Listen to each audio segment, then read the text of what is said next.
for the second year in a row and the fourth time in the last 5 seasons. The Yale Bulldogs are Ivy Madness champions, and they march on to the NCAA tournament. Now, let's head courtside for Westwood One's coverage of College Basketball Conference Championship Week. From Newman Arena in Ithaca, New York, Westwood One Sports presents the Ivy League Conference Championship game between the top-seeded Yale Bulldogs and the 3-seed, the Penn Quakers. Championship Week on Westwood One is presented by Progressive Insurance. Save when you bundle motorcycle, RV, and boat insurance. Visit Progressive.com.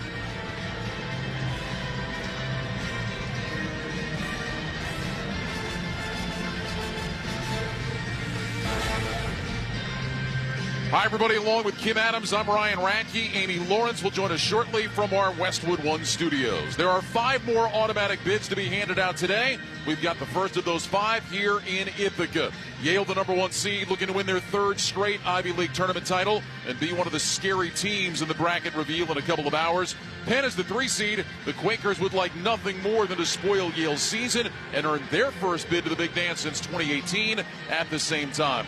Kim, Yale has become the bully of the block in the Ivy League. To paraphrase a great American philosopher, it seems like all they do is win. That's what they've done so far this year. They do it with an elite-level offense. Yeah, head coach James Jones just has this team so dominant over the last couple of years. This tournament has been around for 8 seasons. Yale has been in the championship for 7 of them. And as a team, they are just under 50% field goal percentage on the season, 40% from 3, a group that really shares the ball and has many offensive weapons out on the floor. Meanwhile, Penn is a team that feels like they might be playing their best basketball right now. The unfortunate part for the Quakers, though, Kim, they're without their leading scorer. Ethan Roberts suffered a concussion, did not play in the semifinals yesterday, will not play again today. How much does that impact Fran McCaffrey's team? Yeah, it's a huge miss because you didn't get any real practice time or game time without him playing in the lineup. Yesterday was the first game he missed, so you're having to adjust on the fly, but they had some players step up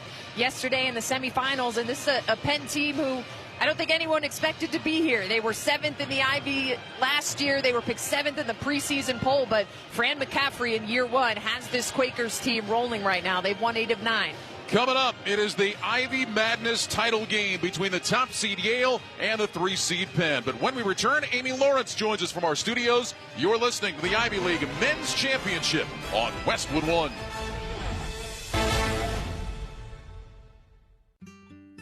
David is a real Prevagen user, and this is his story.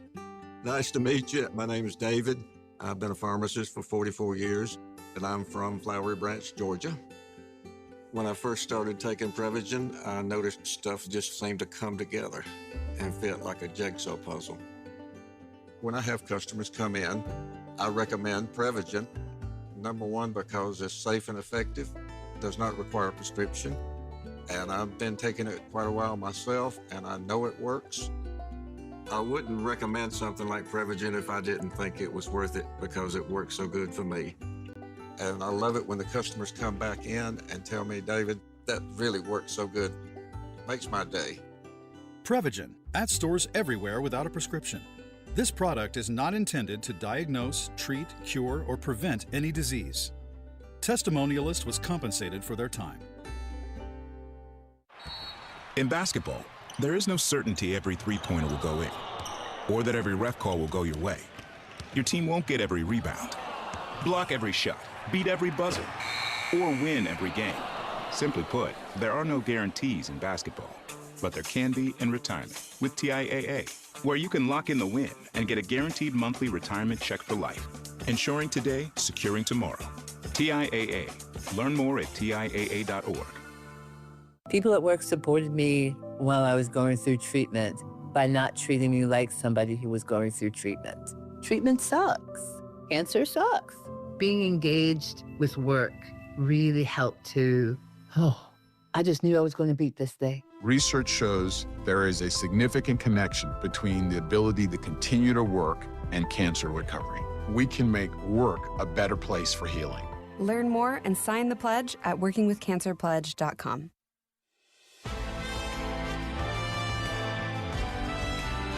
Welcome back to Conference Championship Week on Westwood One, presented by Progressive Insurance. Insurance for motorcycles, boats, and RVs, for protection on the road and on the water. See how much you can save at Progressive.com and 1-800-PROGRESSIVE. I'm Amy Lawrence in our Westwood One studios. Ivy Madness in full effect on this Selection Sunday with the men's championship, the final league action of the season. And it was terrific drama in the semis when Penn and Harvard battled to overtime, still knotted at 60 with the clock running down. 12 seconds, guarded by Eisendrath. Levine onto the right side, penetrates, AJ to the cup, layup, got it! 6.1 seconds left, Penn leads by 2. They get it into Barbour. Barbour into the forecourt. Barbour 3, won't go! Rebound Penn! Quakers win! Matt Leone with the final call on Penn Radio. Sophomore guard A.J. Levine struggled with his shot most of the game, but he did not hesitate in the final seconds. I knew when we were wanted to start to run the play, and I knew kind of what to expect in their defense, whether they were going to switch or mess up the switch. And when I came off it, I saw a clear path to the rim, and I had missed a couple earlier in the game, but I mean, I knew this is what the stakes were, and I knew there's no way I was missing that to send us to a chip. So I just attacked the rim and win finished. Junior T.J. Power added 16 points and a dozen rebounds, and the Quakers took advantage of 17 Harvard turnovers. But two-time defending champ Yale will be their toughest test yet. The Bulldogs swept the season series, though the Quakers have already achieved the unexpected with a major turnaround this season. From 4-10 in Ivy play last winter to this tournament final with 8 wins in their last 9 games. I would say the biggest difference is just the connection between everybody, between the staff, between the players. I think there's a clear goal in mind and a clear path to get there, and we know how to execute that every single game. Our staff prepares us so well, and our team is all so connected and working towards that one goal of getting to March Madness. So I've felt that so much all the way through this Ivy run and into the playoffs. Levine and Penn seeking their first NCAA tourney bid since 2018.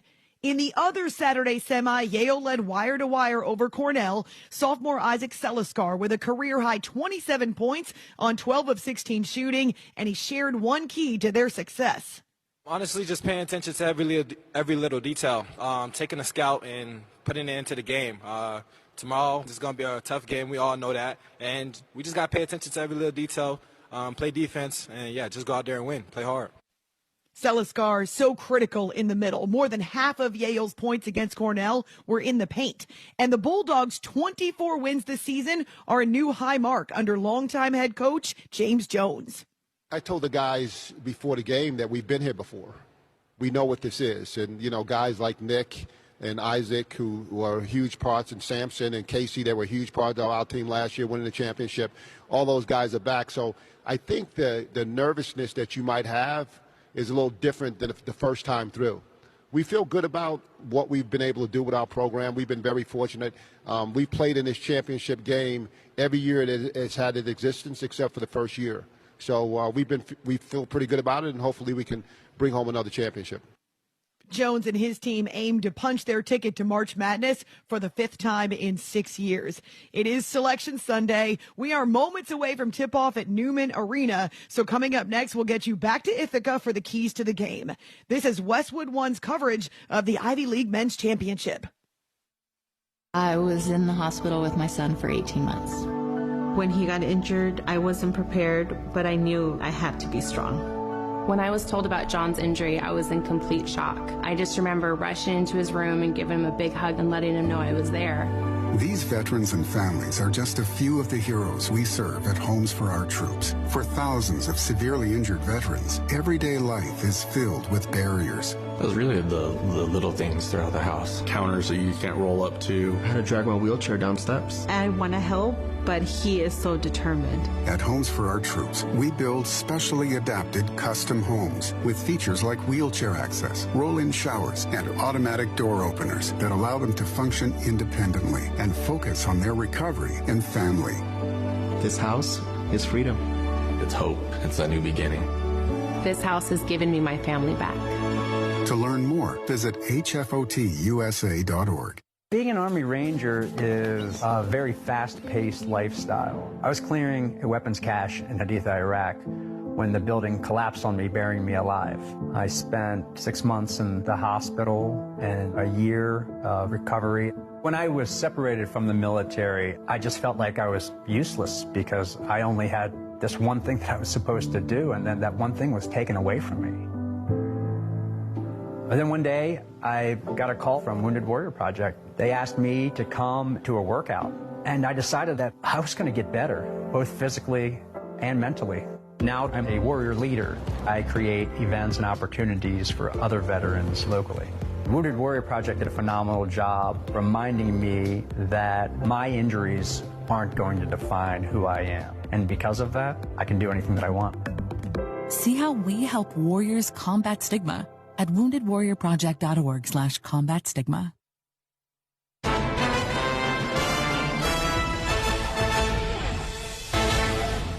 Ryan Radke, Kim Adams back in Ithaca, New York, as we get set for the Ivy League championship game between the top seed Yale and the 3-seed Penn. Time to get Kim's keys to the game. Kim, let's start with the Penn Quakers, able to get it done yesterday in overtime against Harvard. If they're going to upset Yale, how do they get it done this afternoon? Yeah, Penn is going to have to force some turnovers in this game. It's something they've done well all season. They lead the Ivy League in turnover margin, but this is a Yale team that only averages 9 turnovers a game. So Penn is going to have to create some extra possessions against a Yale team that shoots 50% on the season, and Yale took extremely well care of the ball yesterday in the semifinals.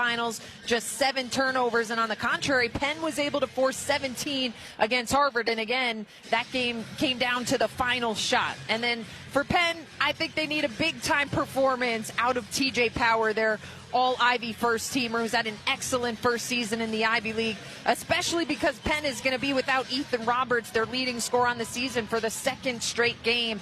Power is a 6'9" perimeter player, really tough matchup, shot 47% from 3 in Ivy League play. I think he's going to have to go for maybe 25 plus. He's going to have to be aggressive looking for his shots in this one. All right, let's flip it around and talk about Yale. The Bulldogs trying to win their 3rd consecutive Ivy Madness title. How does James Jones' team get it done today? Yeah, first thing for me for the Bulldogs, they've done so many things well this season. They haven't defended the three-point line well. They're allowing opponents to make 9 threes a game at 34%. That is 7th in the 8-team Ivy League.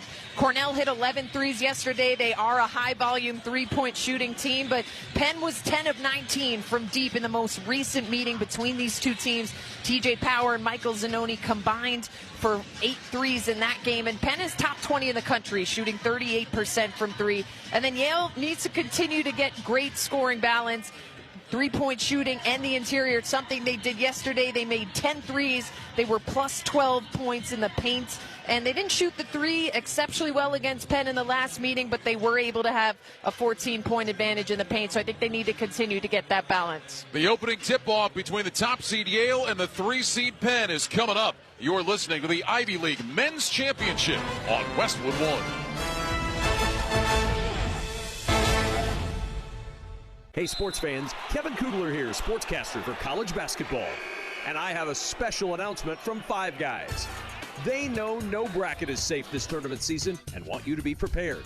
Like when that pesky 12 seed upsets the 5. Or that school you never heard of turns your lock into a loss. Ouch. So when your bracket inevitably busts, don't cry. Stop at Five Guys and get some consolation fries. They'll make you feel like a winner again.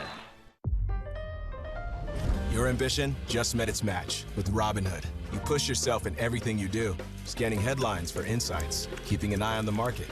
Robinhood puts you in control of your money, all on one platform. You expect more from yourself. Expect more from your money. Get started today at Robinhood.com/yourmoney. Again, that's Robinhood.com/yourmoney. Your money, your move.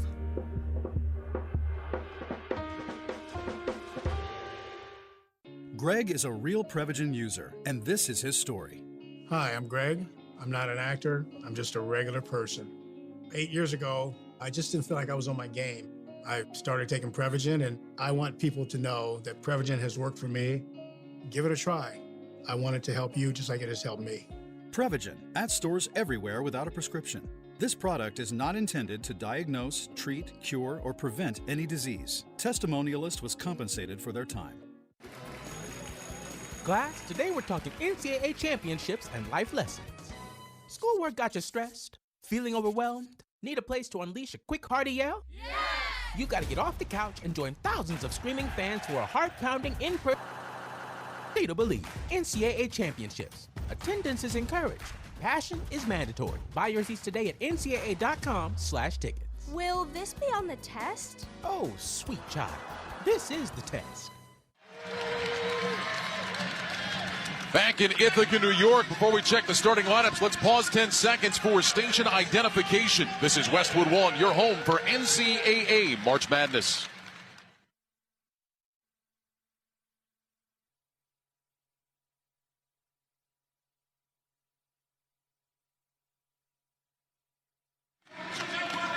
Let's check the starting five for both teams, sponsored by Five Guys. Upsets, overtime, buzzer beaters. It's Champ Week. Ride it out with Five Guys consolation fries. Fresh cut and piled high. They deliver every time.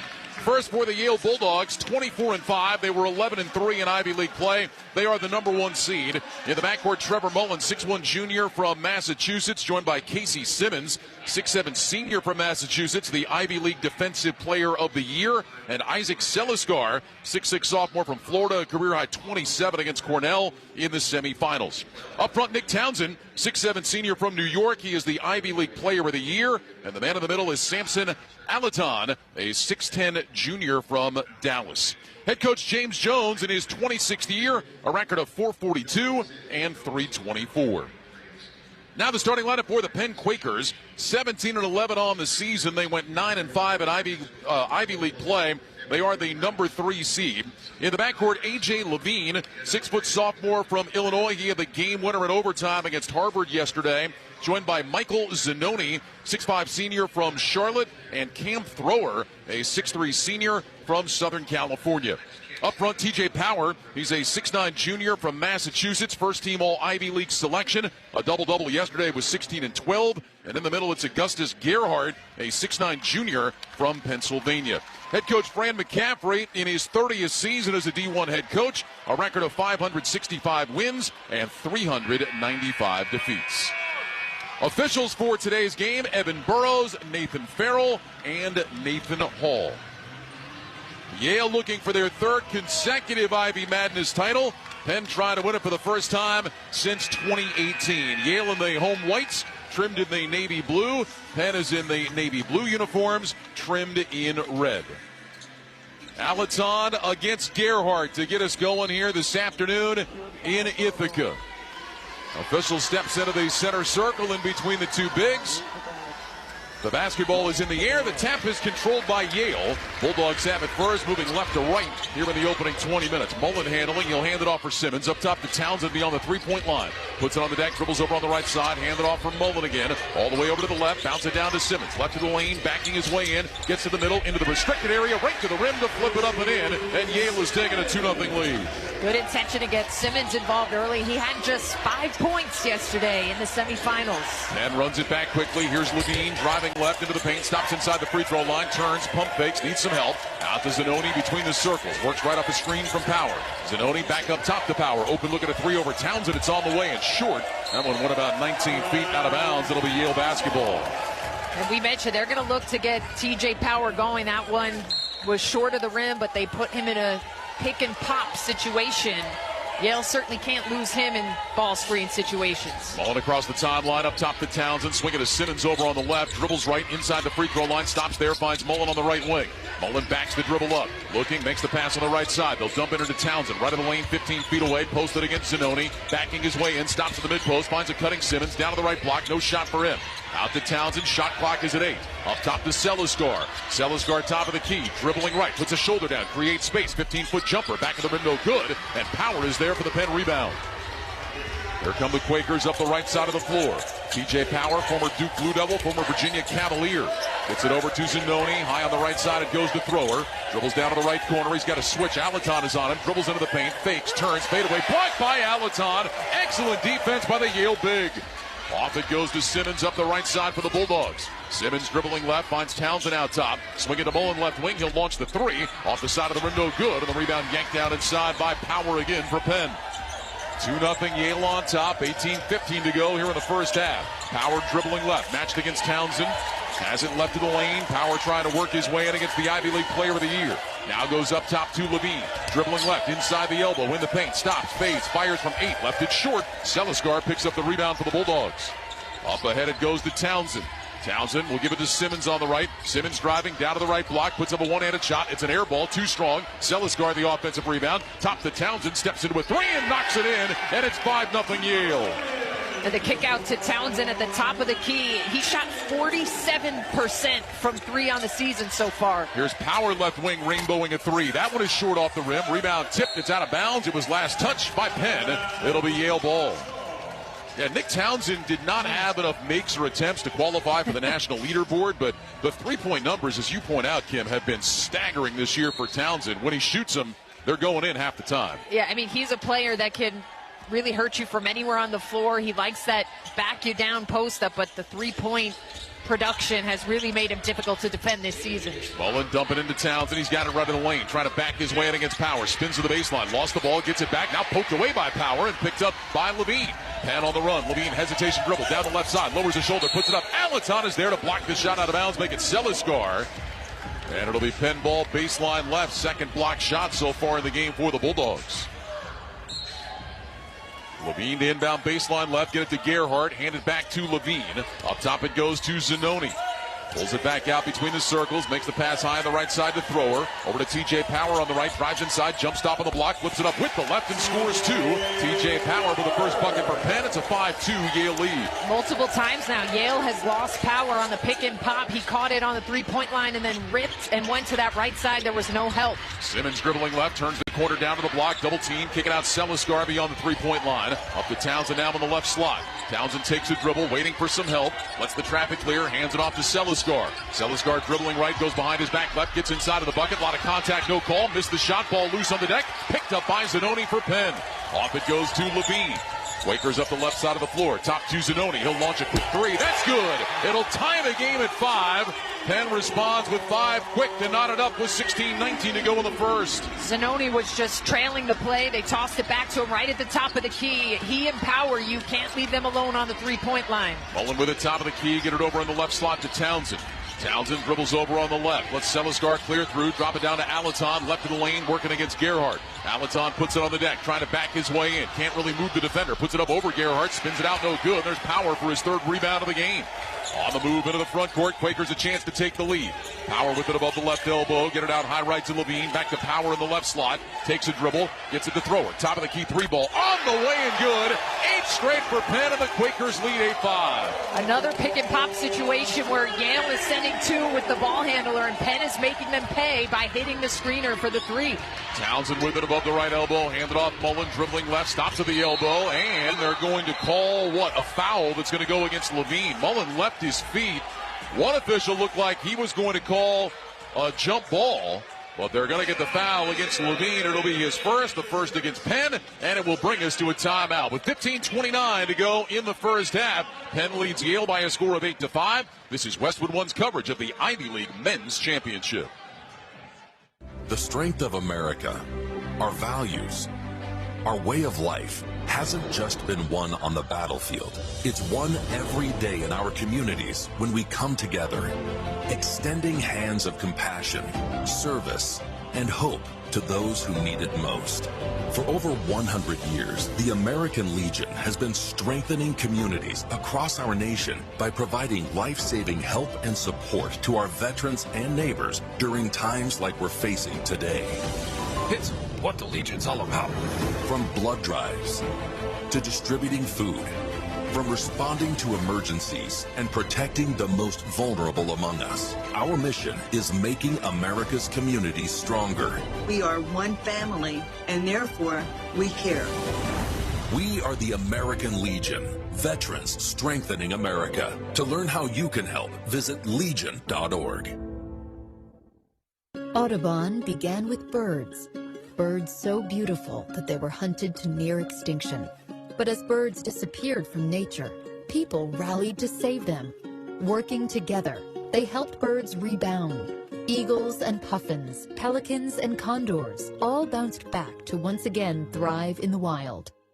Today, Audubon is an ever-growing force for conservation, and birds continue to be symbols of our planet's health, sentinels that alert us to change and spur us to action. Across continents and generations, the people that Audubon brings together are creating a safer climate, cleaner waters, and more vibrant lands. Because we know that what's good for birds is good for us all.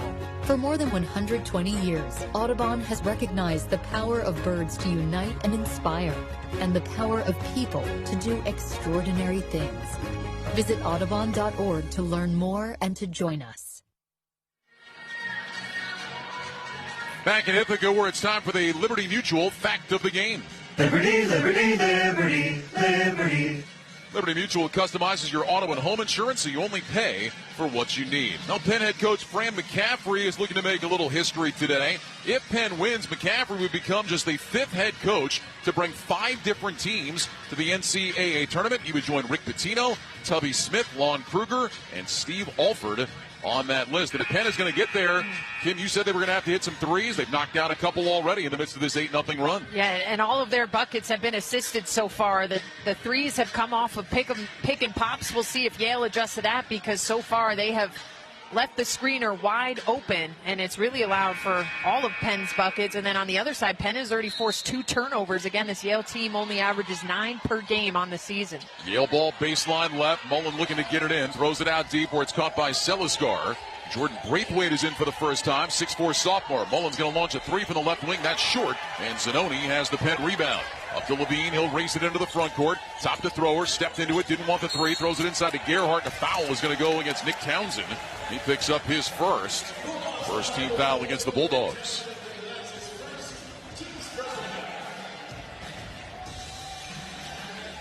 Penn will inbound baseline left. Yale jumped out 5-0. Penn with 8 straight. Thrower gets it into Gerhardt. Up the boards it goes to Levine, high on the left. Levine back on the left side to a curling Zanoni. Gets to the elbow. 15-footer over Simmons is short. And Townsend is there to grab the rebound. Off to Braithwaite. Here comes Yale in transition. Top it goes to Townsend. Dribbles over. Turns the corner at the right elbow. Throws it back out front to Mullen. Right back to Townsend. He's got Levine on a switch. Townsend backs down. Dumps it off inside. Selisgar on the right block, and he lays it in. Nice movement off the ball, because Penn is doubling Townsend in the post. So that time he reads it well. Player cuts behind him. Gerhardt puts a shoulder into Townsend on the right block. Missed the shot short. Grabs his own rebound. Kicks it out. Thrower for the left wing 3. That's short off the rim. Power taps the rebound to himself. He's already got 4 in this game. Up the boards it goes to Zanoni. Top to Levine. Fakes a pass to his left. Gets it back to Power. Deep on the right wing. Shoots the 3. That's short off the rim. Selisgar jumps high for the 2-handed Yale rebound. Bulldogs with a chance to take the lead. They trail at 8-7. Braithwaite with it between the circles. Calls out the set. Yale will go into the horns look. Braithwaite dribbles left. Gets it up top now to Townsend beyond the 3-point line. High on the right side to Simmons. Looking into Selisgar, who's fronted. Top it goes to Mullen. Mullen dribbles over on the left. Backs up. Working against Gerhardt. Bounce pass inside Townsend. Squeezes through 2. Puts it up. In and 1. Nick Townsend right through a double team, and he's got a chance for a 3-point play.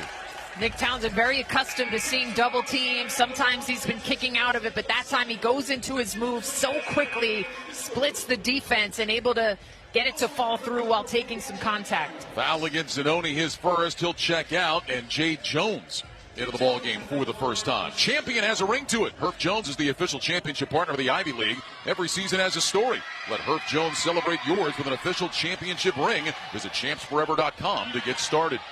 Free throw no good by Townsend. Rebound loose underneath, and thrower comes out of there with it for Penn. 9-8, Yale on top. 13:53 to go here in the first half. Levine into the front court. Bounce pass to Lucas Luth, who's in for the first time. Up top to Power. Dribbles left. Gets around Townsend inside. He's off balance. Kick it out Jones. Makes the pass back to Power down on the right corner. Puts it on the deck. Up top it goes to Jones again. Jones dribbling right. Clears some space. Gets inside, and Braithwaite takes it away. Yale on the move into the front court. Braithwaite up the right side of the court. Dribbles inside the arc. Backs up now. Up top to Selisgar. He'll hold the basketball. Make the pass back over on the right side to Braithwaite. Braithwaite dribbling left. Jump stop in the paint. Puts it up with the left hand. Rejected out of bounds by Luth. It'll stay with Yale with 16 to shoot. Bulldogs inbound baseline left. Riley Fox in for the Bulldogs. Simmons will sit. That was an emphatic rejection from Luth just into the game. 6-7 forward, sending that shot into the cheerleaders. Mullen to inbound. Lob it into Townsend up at the left elbow. Townsend holds the ball, gives it back to Mullen, driving right down the lane to lay it up and in. First bucket of the game for Trevor Mullen, and Yale is taking an 11-8 edge. Levine up the left side of the court for Penn. Dribbles to the free throw line. Jump stop there. Kicking out Power on the right side. Power dribbling left to the free throw line. Fading 16-footer off the right side of the rim. No good. Townsend snatches down the Yale rebound. Off the Mullen up the right side. It goes to Braithwaite. Checks his feet to make sure he's in bounds. Toss it back out to Mullen. Over on the right side to Braithwaite again. Bouncing up top to Celiscar. Coming off a career high 27 yesterday. Mullen with it on the left side. Down to Townsend above the block. Backing his way in against Luth. Kick it out Mullen. Left wing three. In and out, no good. Thrower's got the Penn rebound. Off to Jay Jones. Quakers run it up the court. Jones right side to Levine. Pump fake the three. Holds the basketball. Bounce it to Power. Mid post on the right. Working against Celiscar. A couple of dribbles for him. He'll hand it off for Jones. Jones dribbles up to the top of the key. Now heads back to the right. Jump stop at the mid post. Up top it goes to Luth. Luth traveled. Shuffled his feet before he made a move to his left. That's a Penn turnover. And that Penn possession got a little bit stagnant. A lot of passing and standing. Earlier possessions, they were really moving that ball around, setting some screens. Alaton back in for Yale. Celiscar will sit. Yale basketball, an 11-8 lead. So 6 straight for Yale after Penn had ripped off 8 straight. Here's Mullen dribbling over on the right side. Hesitation move down to the baseline, weaves his way back to the left. Get it out to Townsend, back to Mullen in the right slot. Mullen driving right, jump stop on the block, got fouled going up, and Mullen's going to go to the free throw line to shoot 2. Trevor Mullen has really been attacking the defense. He is a great three-point shooter, but he's been able to take it off of the bounce because he's being overplayed on the perimeter. Foul against Thrower, his first. Ryan Radke, Kim Adams here at our Granger broadcast position. For the ones who get it done, there's Granger, offering professional-grade products for your industry, next-day delivery, and free technical support. Call clickgranger.com or just stop by. First free throw for Trevor Mullen is good. That's no surprise. 89% on the season for Mullen. And the second free throw is good. So Mullen with 4, 13-8. Yale on top, an 8-0 run for the Bulldogs. Here's Jones with it. Up top it goes. Levine dribbling left. Makes the kick into the corner. Power's going to rainbow a 3. That's off the side of the rim short. Luth the offensive rebound. Back out to Power. New possession for Penn. Power dribbles into the paint, spins baseline on Townsend, lanes it up and in with the left hand. And TJ Power's got 4 points here in the first half. Such a tough cover at 6'9". He had Townsend on him, who's a strong guy, but he just used his foot speed to spin around him and get to the rim. Braithwaite with it over on the left wing for Yale. Dribbles up to the top, bounce it back to Townsend. Townsend with it, guarded by Jones. Spins baseline, gets inside, pump fake, double team waiting for him. Nowhere to go, shovel it out. Mullen, he'll take a 12-footer left to the lane, and that's good for 2. Trevor Mullen with 6, 15-10 Yale. Penn doubled well in the post, but they have to make sure they're getting the rotation because Nick Townsend is extremely good at kicking out of double teams. Jones with it in the left slot. One dribble for him. He's going to rise up for a 3-ball. Back of the iron, no good. Excellent box out inside by Townsend for the rebound. Off the Braithwaite, Yale into the front court with the ball in a 5-point lead. 10:59 to go first half. Townsend with it, left wing, going to try another 3. That one's short off the rim. The rebound to Fox going over the top of Zanoni, and he flipped it up and in. 17-10 Yale. Riley Fox with the stick back. Here's Power left wing, going to try another 3. That's good.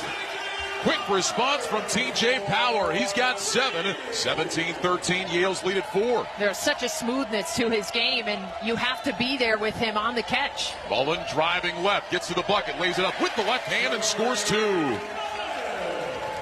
8 for Trevor Mullen early on, 19-13 Yale. Boy, that was a wide open lane to the bucket. You could have driven a semi-truck through that. Here's Zanoni with it on the right side, out to Power near midcourt. Power looks like he's winded a little bit. Dribbling left on Fox, and he got the ball poked away. It's going to be a foul.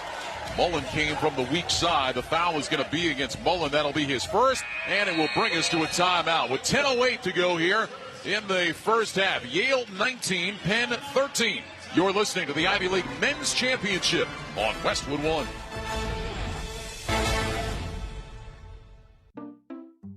We just want to have enough money for retirement. And travel to visit our grandchildren. I understand. That's why at Fisher Investments, we start by getting to know each other. so I can learn about your family, lifestyle, goals and needs, allowing us to tailor your portfolio. What about commission-based products? We don't sell those. We're a fiduciary, obligated to act in your best interest. So how do your management fees work? We have a simple management fee based on the value of your portfolio. So we do better when you do better. We appreciate that kind of transparency. We also check in with you regularly to keep you up to date on the markets and your portfolio. Well, what other services do you offer?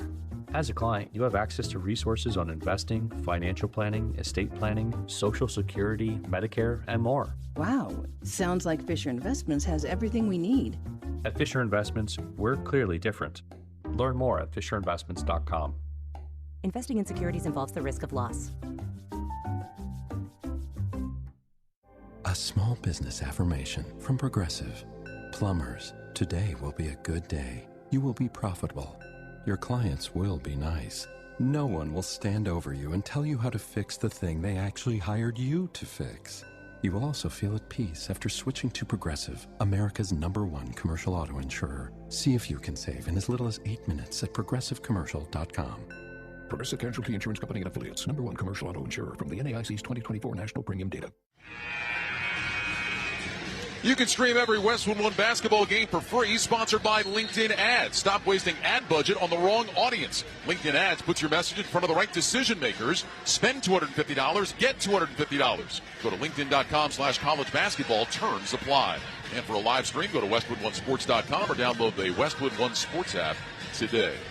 Well, my partner Kim Adams said if Penn was going to win, a couple of things had to happen. They had to knock down threes. They've had a couple of those.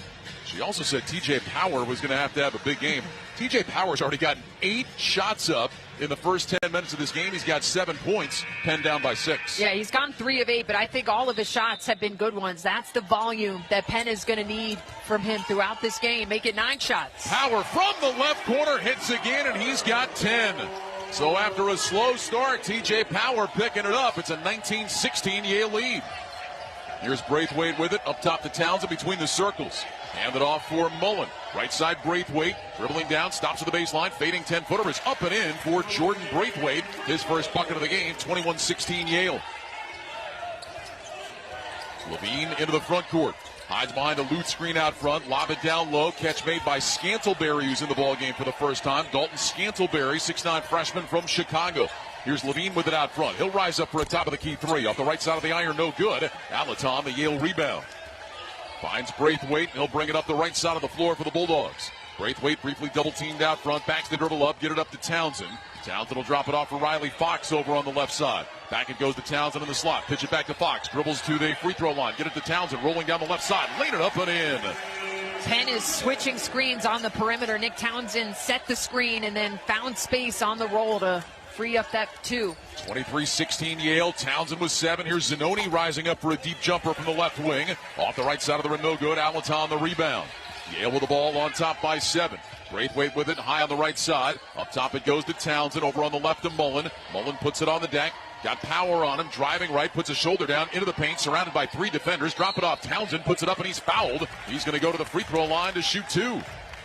Boy, Nick Townsend again just squeezing his way, powering his way through defenders inside. Foul against Power will be his first. It's easier said than done, but Penn needs to try to push Townsend out a little bit. When he catches it inside of the lane, he's so physical. He uses both sides of his body. They need to try to limit his touches, push him off of his spots.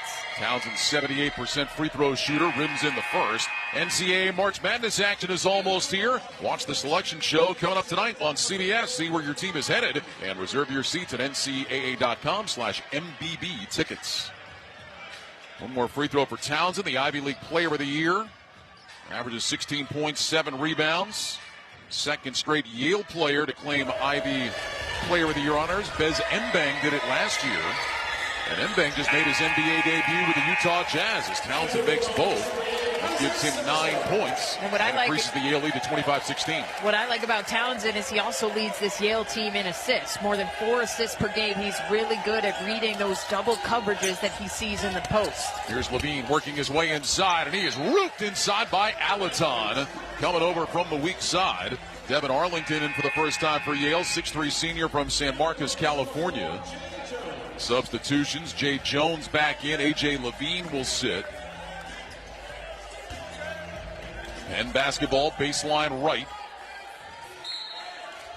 Jones will throw it in. And we've got a whistle and a foul, a hold that is going to go against the Bulldogs. They're going to get the foul on Riley Fox. He picks up his first. Jay Jones, inbounding for Penn, is the nephew of James Jones, the Yale head coach. Jay's dad, Joe, is the head coach at BU. He's in attendance. Here's a three put up by Zanoni, and he knocks it in from the left wing. Second three of the game for Zanoni, and that's a much-needed bucket for Penn to pull them back within 6. 25-19 Yale, 8:19 to go here in the first half.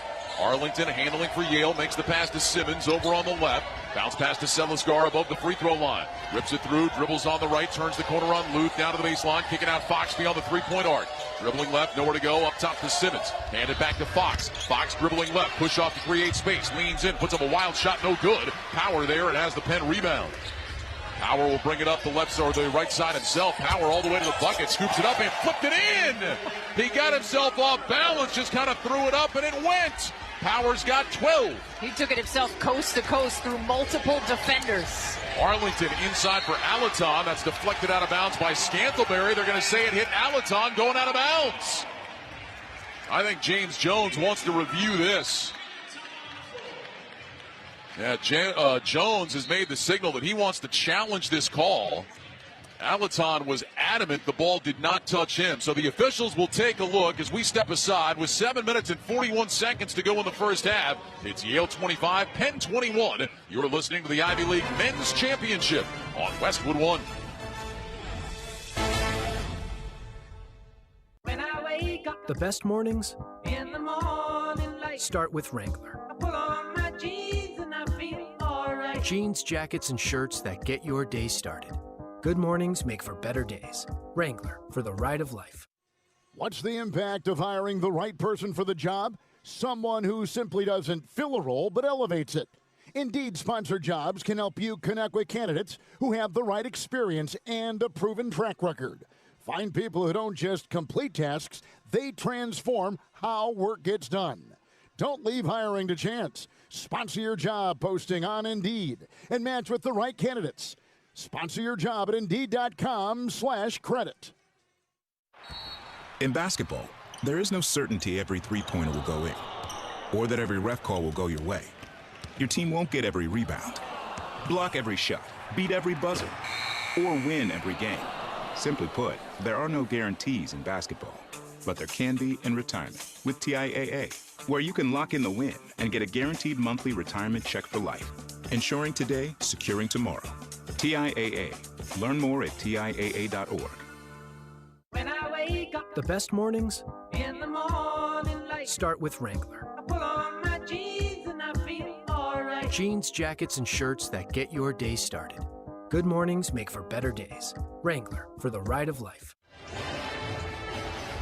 Later on, we'll select the player of the game, sponsored by CarShield. Don't let a breakdown bust your bracket. CarShield helps protect you from expensive auto repairs, keeping you in the action. Go to carshield.com, the easiest call you'll make all tournament. Again, that's carshield.com. 7:41 to go here in the first half.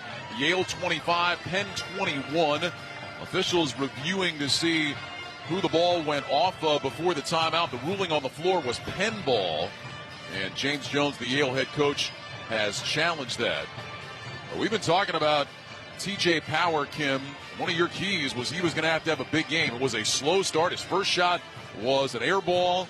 Didn't even get to the rim, but he has continued to shoot. He's got 12 points here. He's helping Penn stay in the ball game. Yeah, he has 12 of Penn's 21, and now his efficiency is getting up there as well. 5 of 10 from the floor. He's knocked down 2 threes. He also has 6 rebounds. He is Penn's leading rebounder at 6'9". He's been crashing on both ends.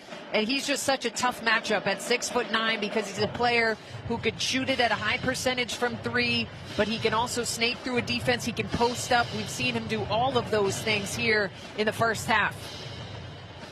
Well, the officials are still looking at the monitor to determine who is going to have the ball coming out of this timeout.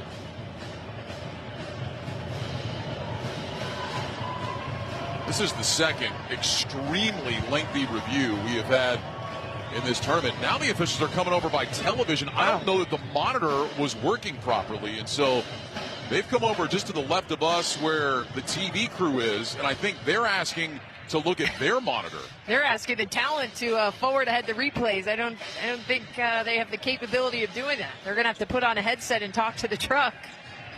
Well, the pass inside was intended for Alaton. Scantlebury deflected it. The ruling on the floor was then it touched Alaton going out of bounds. And James Jones immediately challenged that ruling. Now the officials are gathering at center court. Now they're being summoned. It looks like they're being summoned back to the other table, but all three now gathering at the big Ivy League half-court logo. They will go to the coaches with an answer now. So it's going to be a successful challenge. So James Jones will retain his challenge, and Yale will have the ball. Baseline left. I'm not sure I've ever seen the officials have to come over and use the TV monitor. Aren't they the same replays? Oh, it's nice of Dave and Noah to share and let them look. Arlington will inbound baseline left for Yale. Toss it up to Fox in the left wing beyond the three-point line. Yale with the ball on top by 4. Fox dribbling right down the lane, puts it up on the run. Banked it too short. Fight for the rebound inside. Fox has it, saves it inbounds to Celiscar. Over on the left side, new possession for Yale. Handed off Fox, drives into the lane again. Pump fake, spins, puts it up, blocked by Luth. Off it goes to Power. Here comes Penn. Power in transition. 5 of 10 from the floor, fumbles it away. Ball loose, out of bounds. They're going to say last touch by Yale. Penn will keep it. Now the Penn Quakers relying on T.J. Power again with no Ethan Roberts.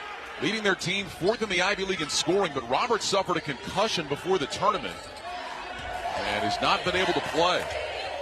Here's Jones with it, dribbling right on Arlington. Gets inside the arc, heads back to the left. Makes the pass on the left wing. Power's going to rainbow a 3. Got it again! T.J. Power with 15, and Penn is within 1, 25-24. What a talent, just moving well without the ball, coming off of multiple screens, and Yale gets hung up. A wide-open 3 on the left wing for Power. Celiscar drop it down to Simmons on the left baseline, trying to back his way in against Power. Simmons lowers his shoulder into the paint, puts it up over Power, and scores 2. Second bucket of the game for Casey Simmons. 27-24 Yale, 6:36 to go first half.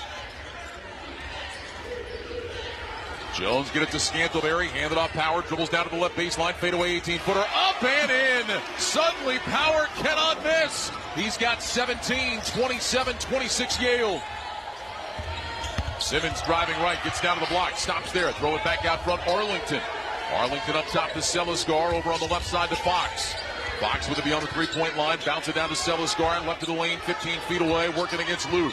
Celiscar puts it on the deck, starts to back his way in, double team comes, up top to Arlington, open look at a 3, that one way off to the right, no good. Rebound batted, Scantlebury has it for Penn. Up ahead to Power. Power into the front court, gives it up top to Jones. Jones dribbles over on the left, lets the traffic clear. Here comes Power to get it again. Up top between the circles. Power holds the ball on his right hip with 15 to shoot. Dribbles over on the left side. Power bounce pass down to Scantlebury. Knocked away inside. It's a steal by Yale. Up to Simmons. Drives the left side. Spins around Jones in the paint to the rim. Put it up and out, but a foul. And a couple of free throws coming up for Yale. Boy, Simmons just pressing the issue inside. Was able to draw the foul on Lucas Luth. And Simmons will go to the free throw line. Along with Kim Adams, I'm Ryan Radke. You're listening to Championship Week on Westwood One, presented by Progressive Insurance. Insurance for motorcycles, boats, and RVs. For protection on the road and on the water. See how much you can save at 1-800-PROGRESSIVE and Progressive.com. Simmons, 67% free throw shooter. He misses the first one short. Levine and Gerhardt back into the Penn lineup. Jones and Scantlebury will sit. Townsend returns for Yale. He'll replace Alaton. One more free throw here for Simmons. It's on the way. And that one is no good. And Power collects the rebound. So an empty trip and a chance for Penn to take the lead. Levine with it, dribbles up to the top of the key. Give it up to T.J. Power. Power puts it on the floor, working against Celiscar. Over to Levine, high on the left side. Now to Gerhardt. Pitch it back. Levine drives the left baseline all the way underneath. Nowhere to go for Levine. Dribbles all the way back up to the top of the key beyond the three-point arc. Get it over to Zanoni. Inside loop, rolling to the rim. A two-hand slam, and Penn has taken the lead.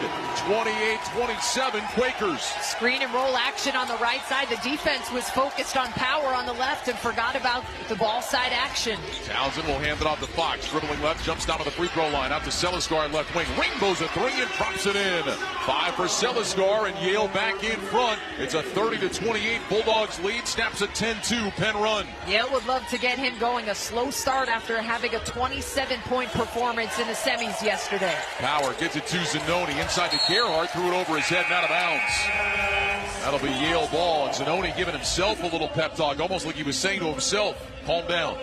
Yeah, a couple of unforced turnovers from Penn the last couple of times down. If they can cut back on those, because when they're not turning it over, they are getting great looks on the offensive end. Trevor Mullen back in for Yale, handling Bulldogs on top by 2. 4.5 to go first half. Mullen just carried the ball. He got the ball caught up on his hip in between dribbles. The officials saw it. Yale gives it right back. A.J. Levine, tiniest player in a Penn Quaker jersey, 6 foot tall, was all up in him to force that turnover. Quakers will inbound in the backcourt. Power into Levine. 17.7 rebounds for T.J. Power. He's going to rise up for a 3 left wing. No, but a foul, and he's going to go to the free throw line to shoot 3. Foul against Casey Simmons, his first. And now Power will head to the stripe. He is a 61% free throw shooter, and he will have 3 free throws here to put Penn back in front. And Power is just making a playground of the screens today. He's so under control. He's reading whether the defense is late, whether they're going under. That time they didn't come up to him on time. He pulls up behind the screen and gets fouled. First free throw is good. There are no guarantees in basketball, but there can be in retirement with TIAA. You can lock in the win and get a guaranteed monthly retirement check for life. TIAA, insuring today, securing tomorrow. Learn more at TIAA.org. Second free throw for T.J. Power is good. So he is looking for his 20th point of this first half. Just in case you're curious, his career high is 38. He got that against Dartmouth at the end of the regular season. And T.J. Power makes all 3. He's got 20. And Penn has retaken the lead, 31-30 with 4:21 to go before intermission. I said in the keys maybe he'd have to go for 25 plus, but it's looking more like a 30-point game for Power right now. Mullen into the front court, bounce it head to Simmons, high on the right side. Up the boards it goes to Mullen, out to Seliskar between the circles. Now to Braithwaite on the left. Braithwaite dribbling right. Levine stays in front. Get it back to Seliskar. Rips it through. Dribbles down to the left block. Pump fake. Double team. Nearly threw it away and did. Levine's got it for Penn. On the run into the front court. Pitch it back. Power. Right wing 3. Yes, sir!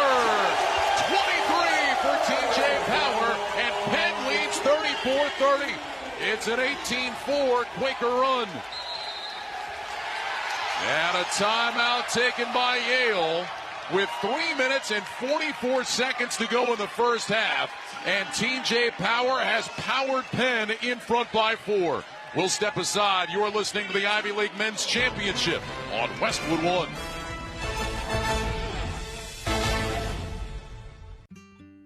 David is a real Prevagen user, and this is his story.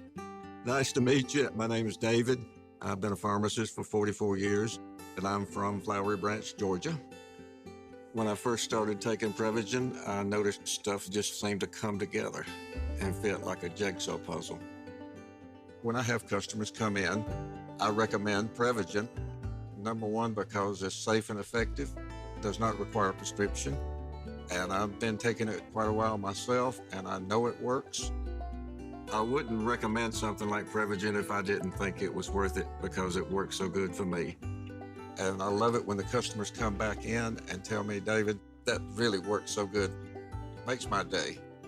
Prevagen, at stores everywhere without a prescription. This product is not intended to diagnose, treat, cure, or prevent any disease. Testimonialist was compensated for their time. Oh, hello. It's me, the calculator that lives inside of TaxSlayer. I love numbers. Like 100, as in 100%, as in TaxSlayer's 100% accuracy, guaranteed. And 0, as in $0, as in it costs $0 to file and get the refund you deserve with TaxSlayer Simply Free, if you qualify. Simply Free is available to a limited number of taxpayers with age, income, credit, and deduction restrictions. See TaxSlayer.com for eligibility requirements. TaxSlayer. File fearlessly. Ryan Radke, Kim Adams here at our Grainger broadcast position in Ithaca, New York. Gain a winning edge for your business with Grainger. Get next-day delivery of industrial-grade products to help keep operations going when you call 1-800-GRAINGER or click Grainger.com. 3:44 to go first half. Penn 34, Yale 30. If you're just joining us, you have missed an explosion by TJ Power. He's got 23 points, 8 of 13 from the floor. TJ Power was a kid, Kim, coming out of high school, consensus top 30 player in America. Went to Duke, did not work out there. He averaged 2 points a game in his one season at Duke. Transferred to Virginia, averaged 1 point a game there.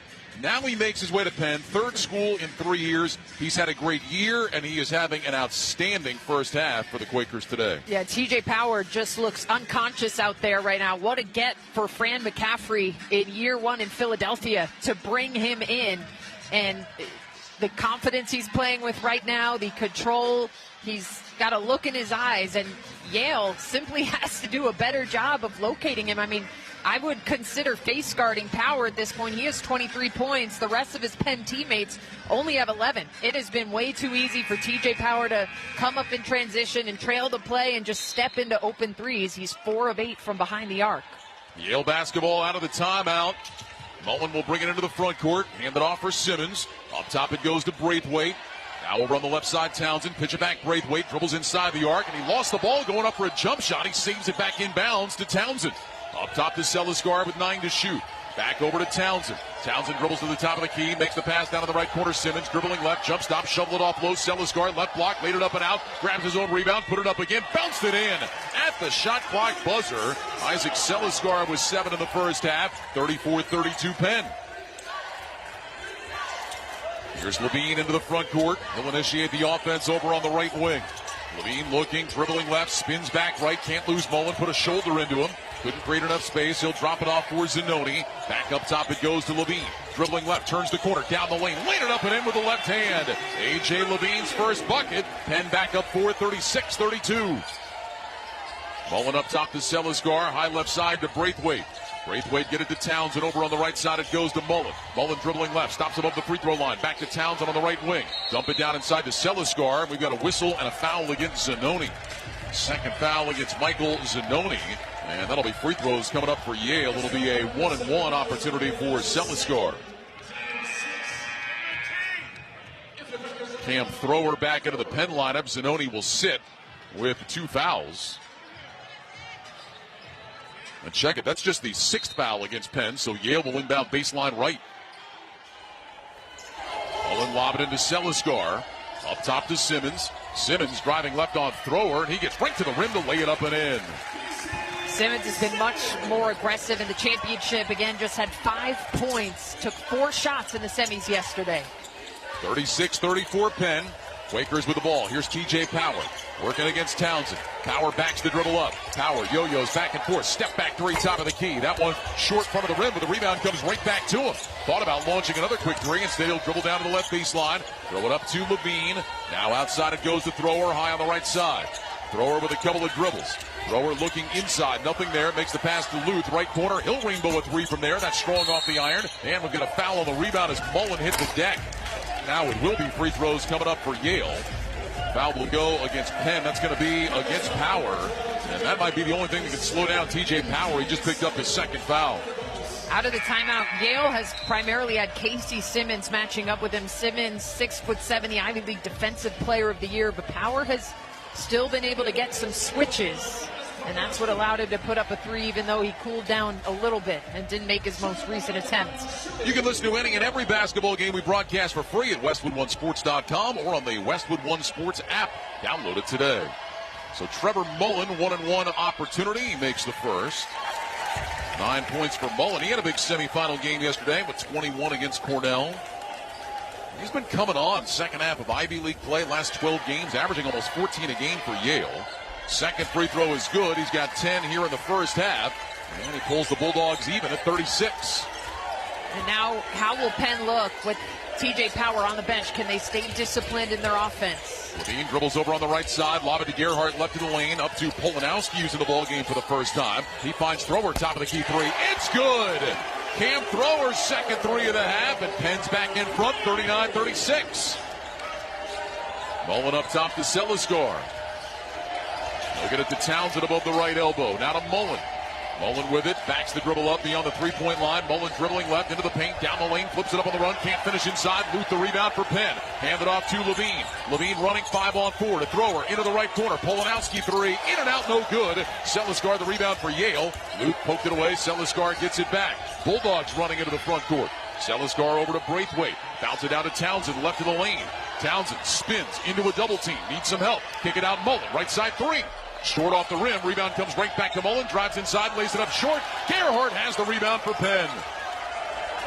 Luth provides really solid rim protection for Penn at 6'7", coming in off the bench. He has really altered some shots inside. 47 seconds to go first half. Levine driving inside to the rim, lays it in off the glass with the left hand. Braithwaite runs it back, stops high on the right side. 41-36 Penn, 30 seconds to go. Simmons, top of the key three, is good. A much-needed hoop for Yale. Simmons has 9. 41-39, 20 seconds to go. Penn can take the final shot. Levine will walk it into the front court and call timeout with 16.4 seconds remaining here in half number one. I would think Fran McCaffrey may consider putting Power back in the game here with just the offensive possession, but as we're looking at the bench, it looks like Powers is still outside of the huddle. Join Westwood One Sports tonight for the official announcement of both the 2026 NCAA men's and women's tournament brackets. It's Selection Sunday, hosted by Jason Horowitz, PJ Carlesimo, and Debbie Antonelli. Be the first to know where your favorite team is headed or if their bubble burst. Plus, you'll hear from many of the coaches whose teams will be in the big dance. That's Selection Sunday coming up tonight, 6 to 9 Eastern, right here on the Westwood One NCAA Radio Network. Yale trying to get to the tournament. Hear their name called for the third year in a row. Penn has not been there since 2018. Yale was able to jump out early in this game. Built the lead to 9, but Penn has come back. Right now leading by 2, and they have a chance to take the final shot of this first half. I mean, again, this was a Penn team that was picked 7th in the preseason poll. They were 4-10 in the Ivy League last season. Fran McCaffrey has his team in a position to be 20 minutes away from going to the big dance. It is remarkable that they are even in this game. And will inbound on the far right sideline in front of the Yale bench. Thrower will toss it in. Levine has made his way into the backcourt. Yale does have fouls to give if they want to go that route. 10 seconds to go as Levine holds the dribble between the circles. Levine dribbling over on the right side. Levine with 5 seconds left. Throws a lob inside. Gerhardt makes the catch. It's poked out of bounds. Braithwaite knocked it away with 3.5 to go. And will inbound baseline left. And here comes TJ Power now. Maybe a chance to get off another 3. I think that's a smart call. Power down to the bench with 2 fouls, but with just 3 seconds, 3.5 on the clock. Very small chance he'll pick up a foul here. Inbound from Levine. He'll lob it up to Power. Makes the catch on the left side. He'll launch a 3 at the buzzer. Short. Townsend's got the rebound. And that will bring us to the end of the first half. And Penn will go to the locker room leading by 2. It was all Yale early, but Penn behind TJ Power comes back to take the halftime edge. Power is the story. 23 of Penn's 41 points. I also think Penn's defense got a lot more consistent later in that second half. I thought Yale was controlling the paint early, but Fran McCaffrey's group has really defended well on the interior in the later parts of that first half. Power tied an Ivy League record. John Poulikitis had 23 points in a half. That was the record, and now it is tied by TJ Power in the first half of the championship game here today with 23 points, and Penn is on top of Yale, 41-39. When we return, Amy Lawrence rejoins us from our Progressive Insurance Studios with the halftime report. This is Westwood One's coverage of the Ivy League Men's Championship. Sarcoma. Odds are you've never heard that word before. But for the 40 people diagnosed with sarcoma every day, it is a life-changing word. Life-changing and devastating because sarcoma is cancer. Sarcoma is a cancer of bone and soft tissue more prevalent in children than in adults. More than 6,000 people lose their lives to sarcoma each year. Treatment options for sarcoma are limited, and new therapies are desperately needed. More research and increased awareness is necessary to find a cure for a cancer that you probably didn't even know existed until now. Through awareness, advocacy, and research, the Sarcoma Foundation of America is determined to help those affected by this forgotten cancer, to bring hope to the children and adults whose lives are forever changed by a word they had never heard before. Please help us in the fight to find the cure for sarcoma. For more information on sarcoma and the work of the Sarcoma Foundation of America, please go to curesarcoma.org. Meet Bob Minetti. My wife and I just celebrated 45 memorable years together. She and my daughter Katie are my anchors. Bob and Wendy spent time fundraising for healthcare causes. I guess I liked it so much, I decided to become a patient. In 2016, he was diagnosed with pancreatic cancer. I assumed that there was no hope for people with my diagnosis. Bob participated in a clinical trial that included cutting-edge radiation therapy and surgery. He's been in remission since completion. I'm so glad that I learned about what was possible for me. I'm Keisha Sharp. Since losing my mother to pancreatic cancer, I've been working to ensure that everyone facing this diagnosis knows about the immense progress being made. Stand Up to Cancer and Lustgarten Foundation are working together to make every person diagnosed into a long-term survivor, like Bob. Visit pancreaticcancercollective.org. Furnished by Stand Up to Cancer.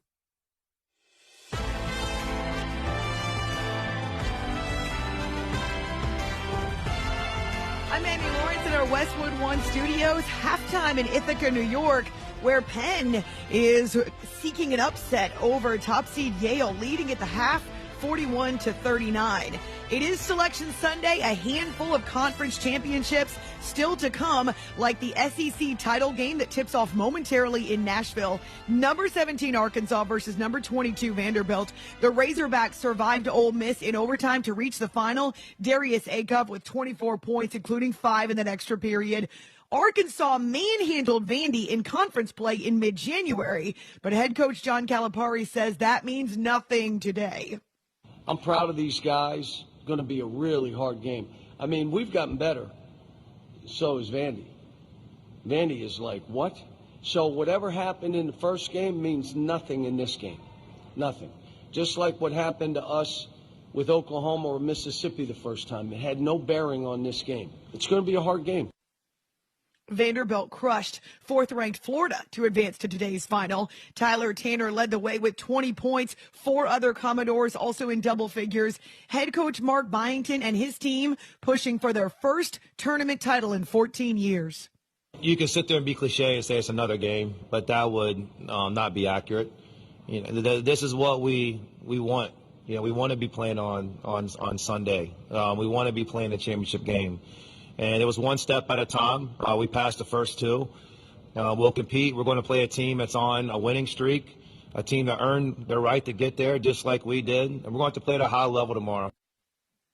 The Commodores may be peaking at the right time. They've won 5 of their last 6, and they want to make back-to-back trips to the NCAA tournament. You can hear coverage of the SEC final on WestwoodOneSports.com and the Westwood One Sports app. Still to come on this Selection Sunday, the Atlantic 10 Championship tips off also in moments. Dayton against VCU.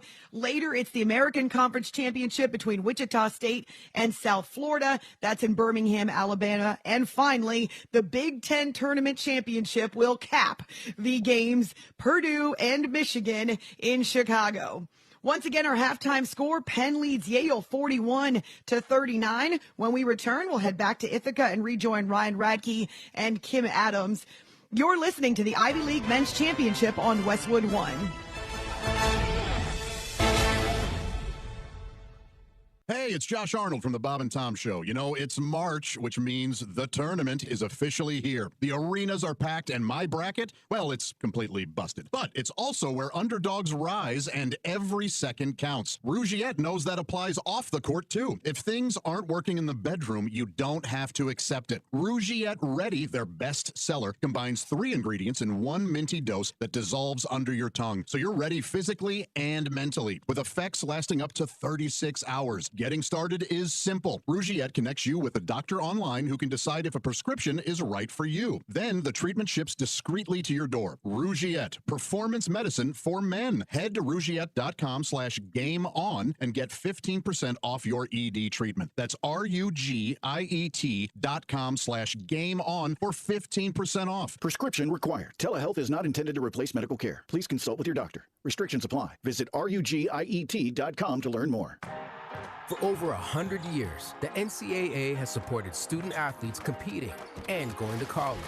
And now, the NCAA and its schools provide healthcare coverage, mental health services, scholarship guarantees, and more. As scholarships have grown, the NCAA is a launching point, a leg up, and a spot to land. See all the ways the NCAA puts student-athletes first at ncaa.org. Your ambition just met its match with Robinhood. You push yourself in everything you do, scanning headlines for insights, keeping an eye on the market. Robinhood puts you in control of your money, all on one platform. You expect more from yourself. Expect more from your money. Get started today at Robinhood.com/yourmoney. Again, that's Robinhood.com/yourmoney. Your money, your move.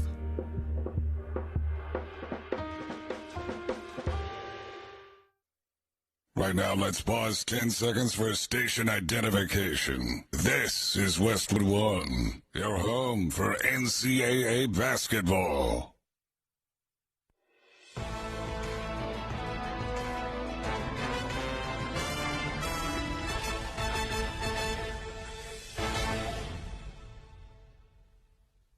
Welcome back to Conference Championship Week on Westwood One, presented by Progressive Insurance. Insurance for motorcycles, boats, and RVs for protection on the road and on the water. See how much you can save at 1-800-PROGRESSIVE and Progressive.com. I'm Amy Lawrence in our Westwood One studios. Penn trying to pull the upset against Yale in the Ivy Championship. 41-39 the halftime score. When we return, we'll head back to Ithaca and rejoin Ryan Radke and Kim Adams. This is Westwood One's coverage of the Ivy League Men's Championship. Now. We tend not to think about now. We dream about tomorrow, relive yesterday, but sometimes we don't see what's right in front of us. Victory over cancer is in front of us. Right now, cancer research is saving lives.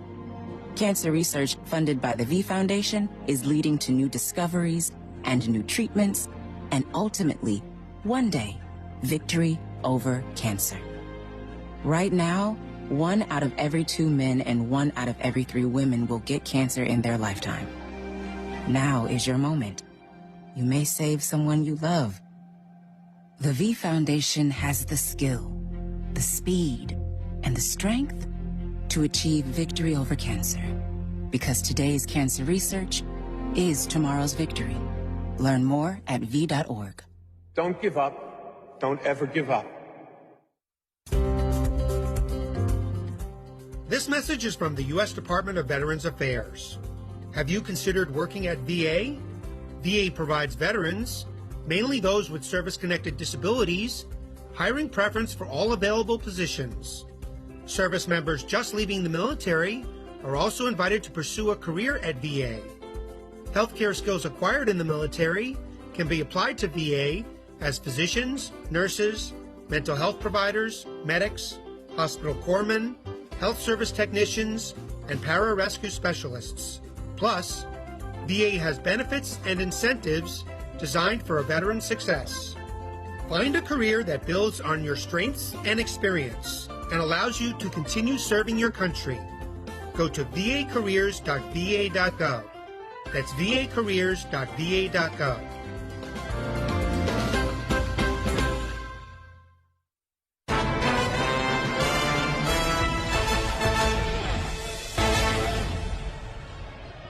Halftime of the Ivy League championship game here in Ithaca, New York. Penn is on top of Yale by a score of 41-39. Let's take a look at some of the numbers in the first half. Penn shot it at 44%. 15 of 34. They were 8 of 19 from three-point range and 3 of 3 at the free throw line. Individually, TJ Power led the way. 23 points on 8 of 15 shooting. 4 of 10 from 3. He also chipped in with 8 rebounds. Meanwhile, for Yale, the Bulldogs shot it at 44%, 15 of 34. They were 3 of 9 from beyond the arc and 6 of 9 at the free throw line. Trevor Mullen led the way. He had 10 points. Nick Townsend and Casey Simmons with 9 points apiece. Penn with a big advantage in points off turnovers. They turned just 4 Yale turnovers into 11 points. A +7 edge for Penn in points off turnovers. Yale has been active inside, +8 in the paint, outscoring Penn 20-12 inside. Halftime, Penn on top by 2, 41-39. The start of the second half is coming up. You're listening to the Ivy League Men's Championship on Westwood One. We all hear the radio ads about the IRS. They tell you to be afraid, to be scared, and they try to frighten you into calling. I'm not here to do that. Tax Relief Advocates is different. TRA is here to tell you that if you owe money to the IRS, whether it's $5,000, $50,000, or $500,000, we have a solution. It doesn't matter if you're sitting in your car, at work, or with your kids. No matter where you are, call now. 800-566-7079. Don't lose hope. TRA can eliminate or reduce what you owe to the IRS. Generous programs are now available that can give you a fresh start. Our passion is taxes and helping individuals fix their IRS problems. We have over 1,000 5-star reviews on Google and an A+ with the Better Business Bureau. You don't need to be afraid of the IRS any longer. End your tax nightmare today by visiting us online at TRA.com or call 800-566-7079. That's 800-566-7079. Tax Relief Advocates. Real solutions for real people. This is the story of the one. As a maintenance tech at a university, he knows ordering from multiple suppliers takes time away from keeping their arena up and running. That's why he counts on Grainger to get everything he needs, from lighting and HVAC parts to plumbing supplies, all in one place. And with fast, dependable delivery, he's stocked and ready for the next tip-off. Call 1-800-GRAINGER, click Grainger.com, or just stop by. Grainger, for the ones who get it done. In basketball, there is no certainty every three-pointer will go in, or that every ref call will go your way. Your team won't get every rebound, block every shot, beat every buzzer, or win every game. Simply put, there are no guarantees in basketball, but there can be in retirement with TIAA, where you can lock in the win and get a guaranteed monthly retirement check for life. Insuring today, securing tomorrow. TIAA. Learn more at TIAA.org. Ryan Radke, Kim Adams back in Ithaca, New York. Penn on top of Yale by a score of 41-39. The TJ Power Show in that first half for Penn. 23 of the Quakers' 41 points, helping to dig them out of a 9-point hole, giving them a 2-point lead at the break. So, Kim, as we look ahead to the second half, what are you looking for to determine who wins this game and gets the bid to the tournament? Yeah, for Yale to get back to the big dance, they have to put more resistance against TJ Power. He is a tremendously talented offensive player, but I thought a lot of his looks were easy, and we saw a little bit of a shift towards the end of that second half where the Ivy League Defensive Player of the Year, Casey Simmons, was really matched up with him one-on-one. He's a 6'7" player with great length, but I think Yale needs to know, are we switching with him? Are we not switching? So they really need to make things more difficult. And I think Yale needs to start to hit some threes in this game because Penn's interior defense picked up. The advantage in the paint is not as strong as it was early on. Yale just 3 of 9 from deep. And then for the Penn Quakers, they need to be ready to have players other than TJ Power to step up in the second half because you'd have to imagine that Yale is going to have some more answers. And we have to keep in mind that Penn is also without Ethan Roberts again, who averages 17 points on the season. So there needs to be players like Michael Zanoni, A.J. Levine ready to come in and score. We know Levine is ready for the moment. He hit the game winner yesterday. And then rebounding, I think, is going to be really important for Penn. They gave up a couple of offensive rebounds early. Yale is +4 on the boards. They have 9 offensive rebounds. They've gotten 9 second chance points. So I think Penn needs to keep that part of the game competitive and not allow Yale to get too physical on the interior and get some easy second chance points. You know, Yale is such a good team. The one weakness, though, you identified early was they give up a lot of threes. And you talk about the looks, TJ Power had 8 threes in that first half for Penn, one of the main reasons they have the lead right now. Yeah, it's bizarre that has really been a consistent area of weakness all season long. We mentioned that Penn hit 10 threes in the most recent meetings. They already have 8. Power had 4 threes in the most recent meeting, had 4 just in the first 20 minutes. So the three-point line defense certainly has to be stronger for Yale. I think a lot of the attempts were because they were doubling the ball handler, and Penn was able to hit them with some pick and pop threes. All right, Penn will have the ball to start the second half, moving left to right of the navy blue uniforms trimmed in red. Power has it high on the right side. Get it to Gerhardt, swing it over on the left side. This is Thrower with it up top to Zanoni.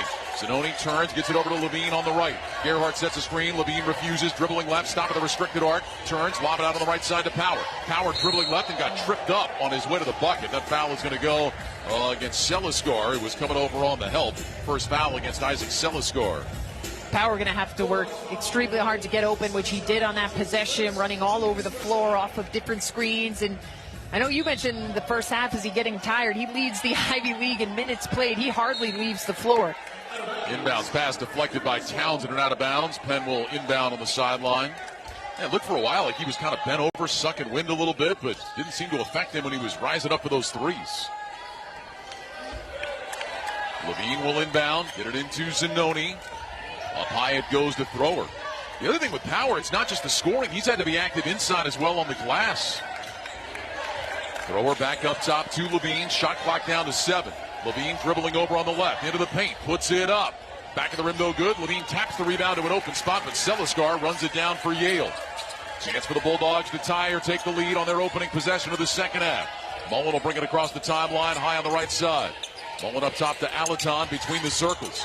Dribbles over on the left, waits, give it to Townsend now. Townsend puts it on the deck, dribbles up to the top of the key. Looking, makes the pass to Mullen on the right. Mullen dribbling inside, got stripped and a foul. Penn can't believe it. It's going to go against Levine. It's his second of the ball game. And the Quakers not at all pleased with that call, most of all Levine. Seliskar will inbound to the far sideline in front of the Yale bench.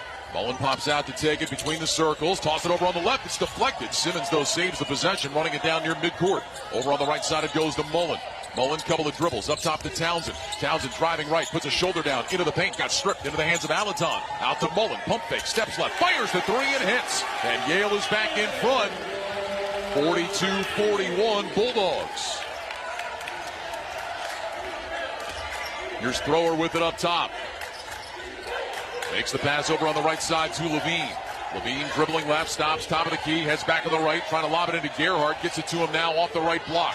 Gerhardt against Alaton, backing his way into the paint. Gets down to the baseline. Gerhardt turns, needs some help. Bounce pass out to Levine.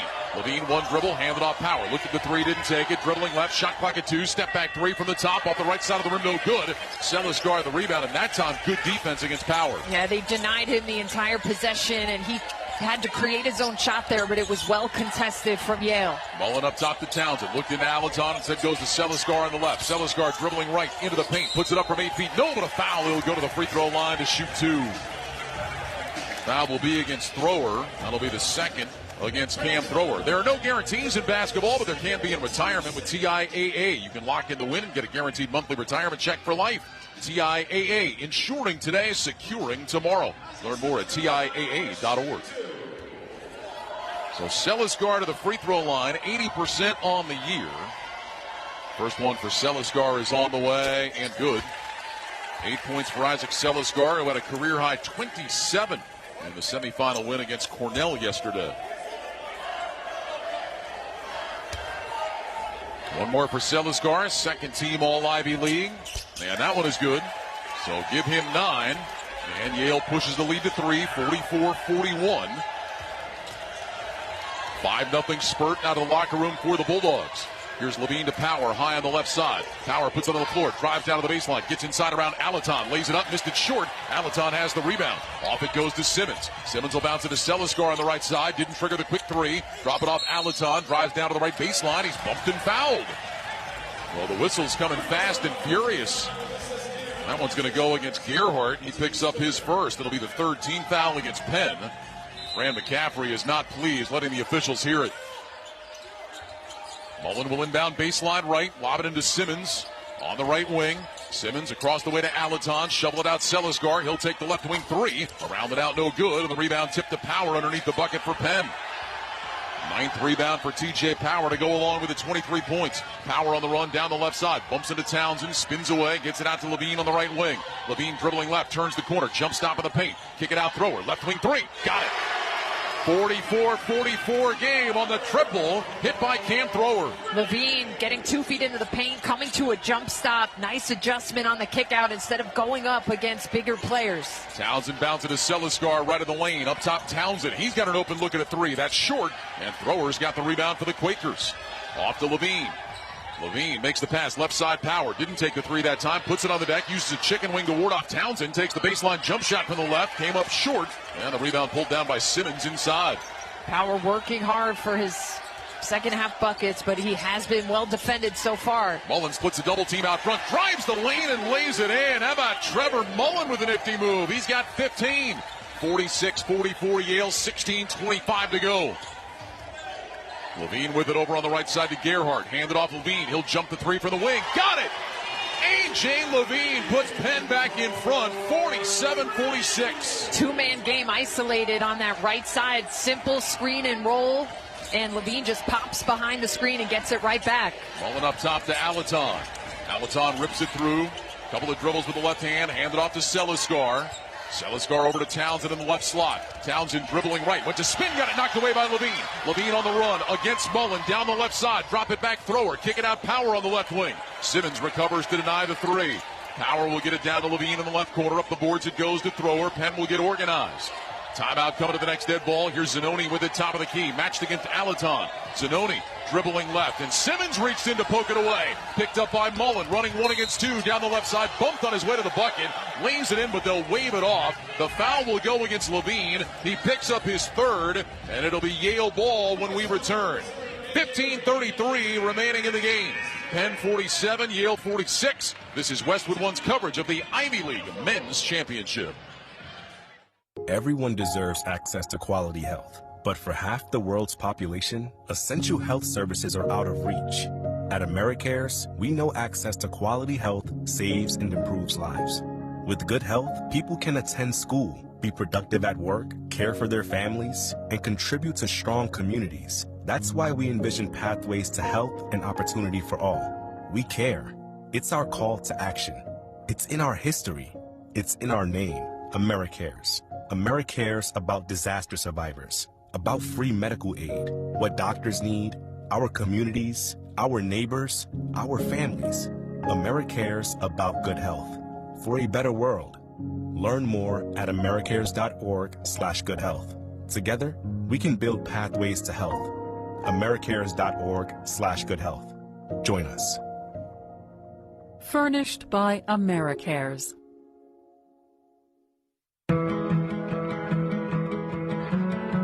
Between business life, social life, and her best bud Loki, Beverly has a lot to focus on, especially while fighting Stargardt, a blinding retinal disease that starts during childhood and gets worse over time. But despite her vision loss, she's hopeful because she knows she's not fighting alone.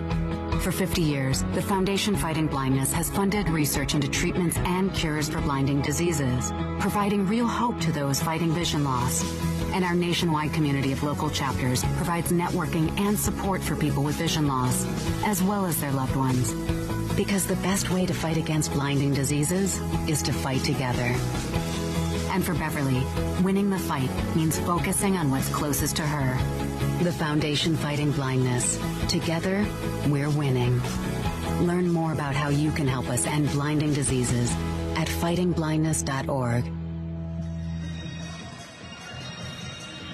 Let's check the schedule of games coming up on Westwood One, sponsored by Straight Talk. Coming up, it's the American Athletic Conference Championship between Wichita State and South Florida at 3 Eastern. Then the Selection Sunday show comes your way at 6 Eastern. Every now and then you find a deal where you get more and pay less. Now that's a good deal. That's Straight Talk Wireless on Verizon's 5G network. Find it exclusively at Walmart and straighttalk.com. 15:33 to go. Penn 47, Yale 46. A game that is going back and forth. It'll be Yale ball out of the timeout. A.J. Levine whistled for his third foul going into the timeout. Well, that'll be a factor for Penn's starting point guard. And experience is an interesting factor here, Ryan, because Yale has won this tournament the last 2 years. All their players on the floor have been in these moments. For Penn, they're making their return to this tournament for the first time since 2023. So no one in a Penn jersey has been in this game before. That is something to consider for the final 15 minutes and 33 seconds. And if you're not familiar with the Ivy League, only the top 4 teams qualify for the conference tournament. So it's just the 2 games, the semis yesterday and the championship today. Only those top 4. Penn did not make the field last year. Mullen will inbound baseline left. Gets it into Braithwaite. Out high on the left side, guarded by Power. Braithwaite up top to Celiscar. High right side, it goes to Mullen. Mullen looking at Townsend, didn't give it to him. Now he does. Townsend will skip it over into the left corner. Braithwaite, pump fake, drives the left baseline, gets inside. Reverse layup with the right, way too strong. Rebound batted out of bounds by Simmons. And it'll be Penn basketball. Later on, we'll select the smart coaching move of the game, sponsored by Prevagen. Prevagen, made for your brain. If Penn wins, the smart coaching move might be Fran McCaffrey saying to TJ Power, just shoot the ball. Literally every single time. Absolutely. Whistle and a foul off the ball. You can see this one coming. Penn has been not pleased with the way the whistle has gone. And so now a holding foul off the ball. That'll go against Casey Simmons as he picks up his second. Yeah, already 4 fouls whistled on Penn. That is the second foul on Yale of the second half. Jones will throw it in, baseline right. Jones looking, still looking. Better hurry. Gets it into Power down the right baseline. Power bounce pass to a cutting thrower down the right side. Fouled, laid it in. And Thrower has a chance for a 3-point play.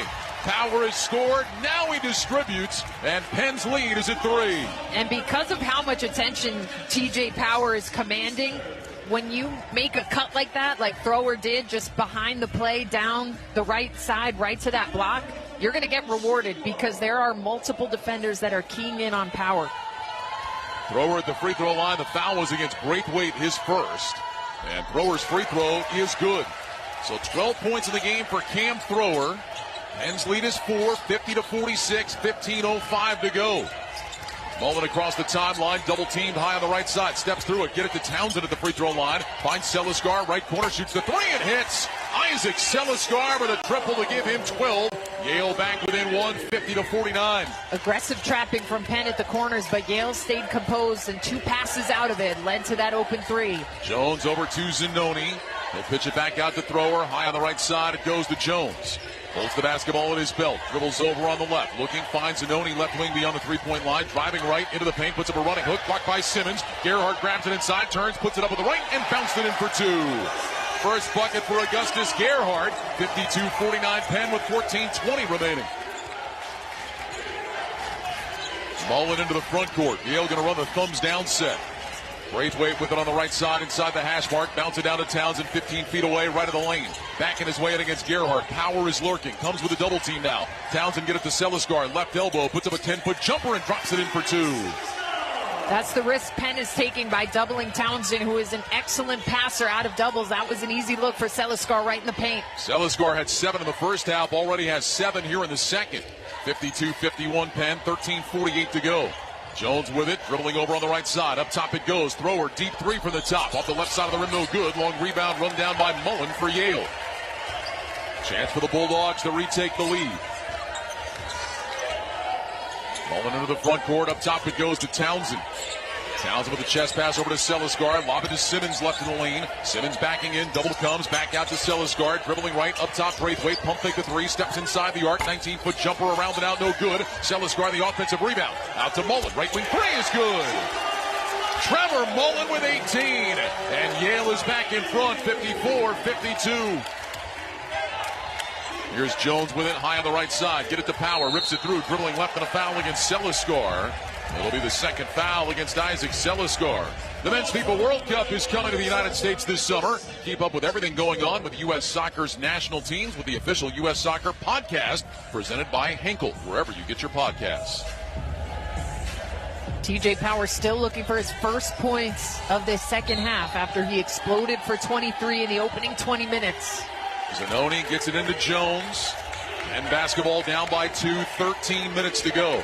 Jones dribbling right, turns the corner, down the lane, puts it up and in! An athletic finish by Jay Jones to tie the game at 54. Mullen dribbles up, launches a three from the right wing. Off the rim, no good. Power skies in for the rebound. Jones into the front court. Looking, bouncing into the paint to Gerhardt. Gets around Townsend inside. Lost the ball. Gets it back. Lays it up. And in! Penn back in front. 56-54 Quakers. 12:34 to go. Penn got lucky on that one. That was a risky pass inside from Jay Jones. About 3 Bulldogs got their hands on it, but Gerhardt came up with it. Mullen driving left. Had a lane to the bucket, but lost the ball out of bounds. It's a Yale turnover. Oh, and Mullen is sick. He had the easiest layup he's ever going to have, and he just dropped the ball out of bounds. He'll sit as Arlington checks in. And Yale has played a little bit tight at times in this game. I don't know if they expected to be in this tight of a battle, and it's reflected on a play like that where you just give up the ball like a ghost came and took it from you. Jones into the front court. Dribbles over on the left side, get it to Power now, top of the key. Townsend is right there on the catch. Power dribbling left, stops at the free throw line. Pump fake, step through, fadeaway jumper from 15 is good. First bucket of the half for TJ Power. He's got 25 in the game. Penn up 4, 58-54, 12 minutes left. Selisgar to Braithwaite, high on the left side. Braithwaite get it back to Selisgar. Guarded against Power. Selisgar trying to back his way in. Picks up his dribble. Double team comes. Finds a cutting Simmons down the lane to lay it in. 11 for Casey Simmons. 58-56 Penn. 11:39 to go. Graham McCaffrey frustrated on the sideline. His team keeps getting beat on the pass out of the double teams in the post. Jones up top to Thrower. Holds the basketball. Looks to his left. Nothing there. Backs the dribble up. Shot clock at 14. Thrower dribbling right. Thrower getting inside. Tied up by Braithwaite, and that's going to give the ball back to Yale. Excellent defense that time by Jordan Braithwaite to force the turnover, and Yale will have it when we return. 11:22 remaining. The third seed Penn on top of the top seed Yale, 58-56. You're listening to the Ivy League Men's Championship on Westwood One.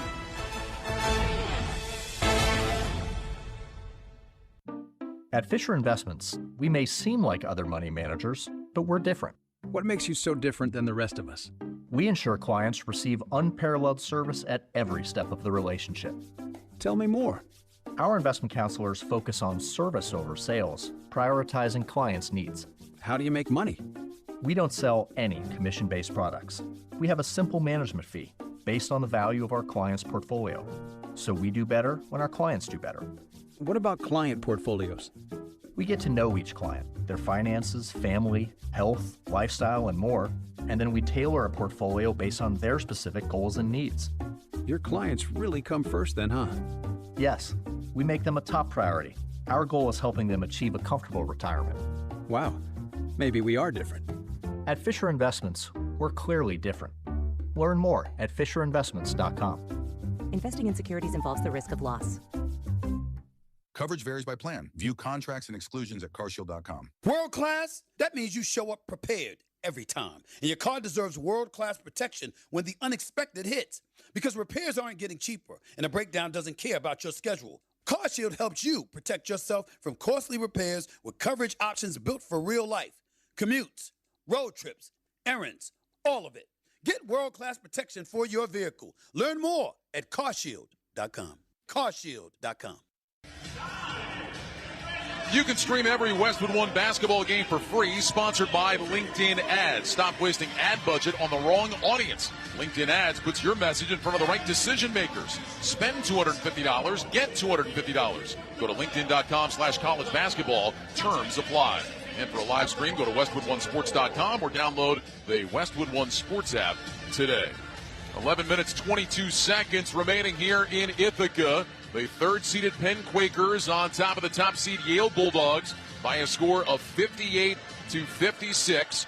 Penn maintaining their 2-point edge. Yale at one point had a 9-point lead in the first half. One thing I would say, Kim, You talked about Yale needing to do a better job defensively against T.J. Power. He hit a tough shot a moment ago. It does seem the Bulldogs have done a better job making Power work for his looks. Without a doubt. The first half, he was just stepping into shots. That bucket he just had for his first of the half was a really tough one where Townsend had walled up. He had to spin back. He had to fade away. So he does have that shot-making ability, but they are making him expend a lot of energy to even get touches. But as we also said at halftime, Penn has to be ready to have other players stepping up, and they've done that here in the second half as Yale continues to look a little tight as this game is starting to get down to it. This is a Yale team who has won the last 2 Ivy Madness tournaments, and for Penn, nobody expected them to be in this game at the beginning of the season.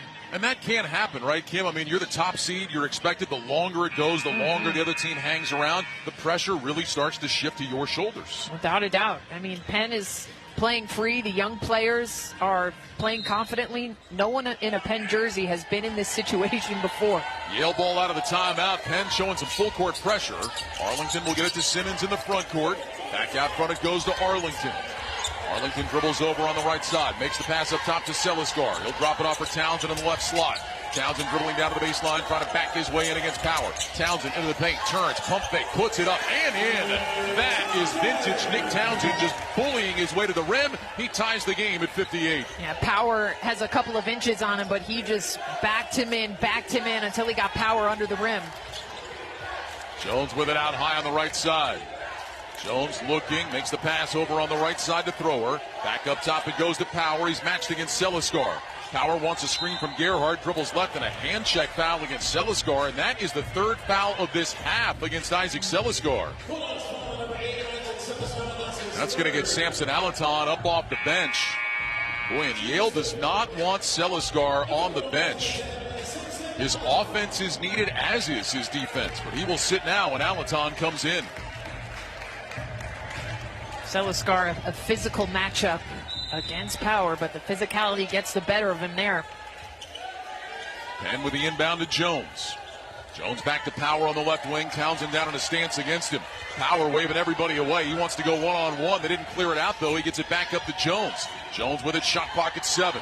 Jones looking to his left. Shot clock down to 4. Jones dribbling right. Down the lane. Puts it up on the run. Hit the side of the backboard. Gerhardt, the rebound, throws it up. Back of the iron, no good. Simmons taps the rebound inside. Arlington has it for Yale. Up the left side it goes to Braithwaite. Tie game, 10:07 to go. Arlington into the front court. Wants Braithwaite to come take it. He does. Bounce it to Townsend above the left elbow. Hand it back to Braithwaite. Braithwaite spinning, driving left. Down to the block, cut off there. Turn, skip pass, right side Arlington. Open look at a 3. Got it! Devin Arlington with the triple. And Yale is taking a 3-point lead.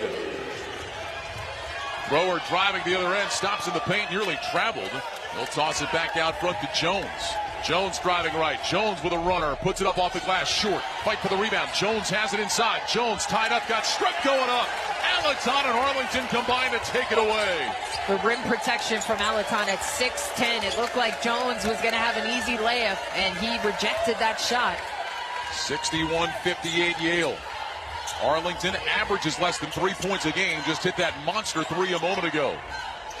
Braithwaite waving everybody away. He's going to bounce it to Townsend. Left of the lane, 17 feet away. Backing in, Power knocks it loose. Townsend gets it back. Townsend backing it again. Lowers the shoulder. Jump hook up, rolls off, no good.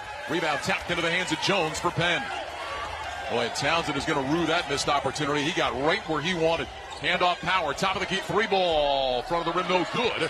And the rebound picked up off the floor by Braithwaite. Again, a 3 that was challenged, though, by Yale. Yeah, he had to get that off so quickly because Townsend came around the screen much quicker than Yale was doing in the first half. Arlington dribbles over on the left. Inside the arc. Up top it goes to Townsend. Looking at Alaton. Gets it to him inside. Alaton spins a couple of times. Handoff Simmons. Driving left down the lane. Flipped it up and in.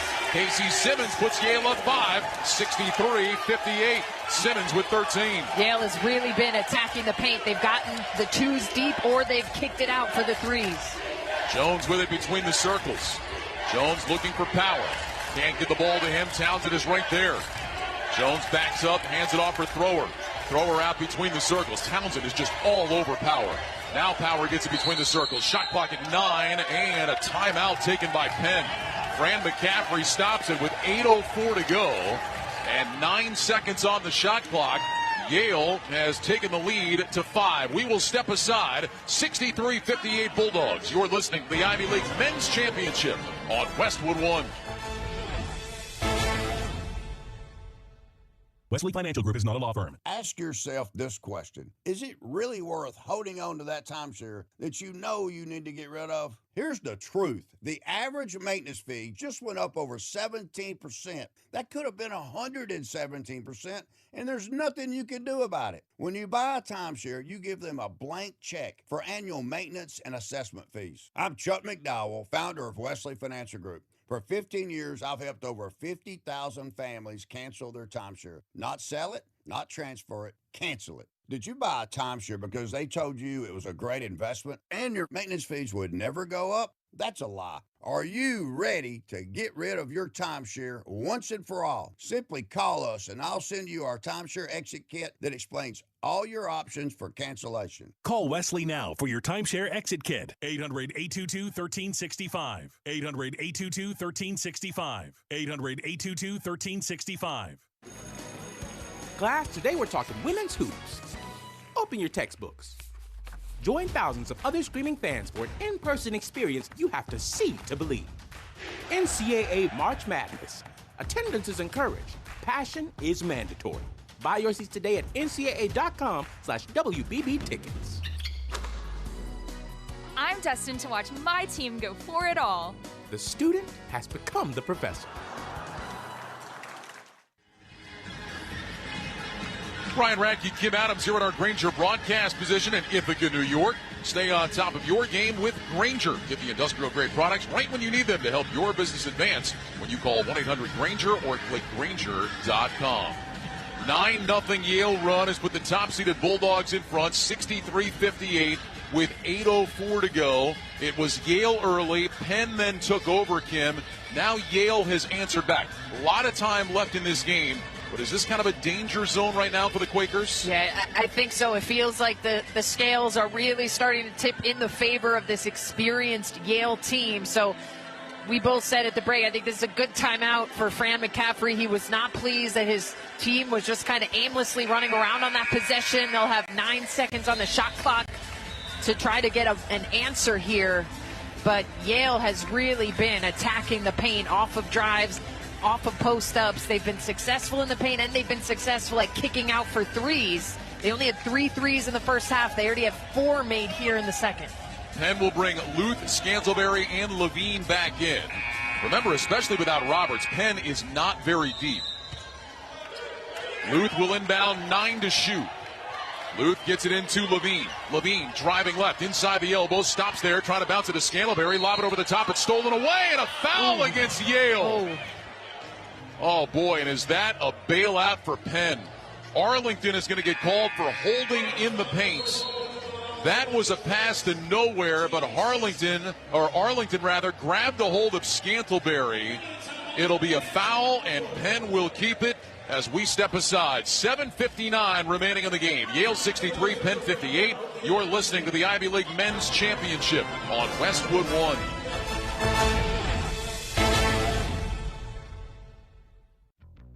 This is the story of the one. As a procurement manager for a hospital system, she keeps every facility in her network stocked and ready. That's why she counts on Granger to be her single source for thousands of products, from disinfectants to lighting, air filters, and more. And with fast, dependable delivery, Granger helps her keep every facility stocked, safe, and running smoothly. Call 1-800-GRANGER, click Granger.com, or just stop by. Granger, for the ones who get it done. In basketball, there is no certainty every three-pointer will go in, or that every ref call will go your way. Your team won't get every rebound, block every shot, beat every buzzer, or win every game. Simply put, there are no guarantees in basketball, but there can be in retirement with TIAA, where you can lock in the win and get a guaranteed monthly retirement check for life. Insuring today, securing tomorrow. TIAA. Learn more at TIAA.org. Liberty Mutual customized this song for you. Like your car insurance, it's custom too, yeah. Liberty Mutual's got the coverage that could save you money.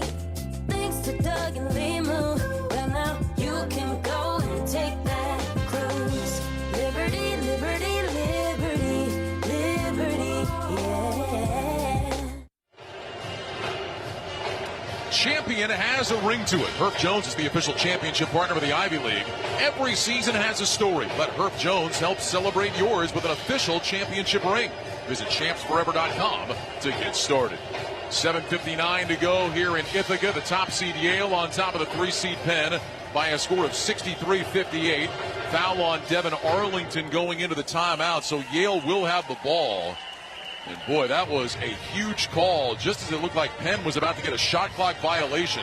Arlington called for holding inside, and so Penn will have it baseline right. Yeah, A.J. Levine was the point guard with the ball, and he was sinking into quicksand. He had nothing to do with that. We did see a replay of that foul call. I actually do think it was a valid call, even though not a single Yale fan in attendance believes so, because Arlington really was wrapping up the post player in the paint. That's one where you have to be a little bit smarter. Arlington talking with the official Nathan Hall about it right now. So Penn will inbound baseline right. Levine will throw it in. Quakers in a 1-4 low set. Luth in the right corner. Zanoni in the left corner. Power is on the left block with Scantleberry on the right block.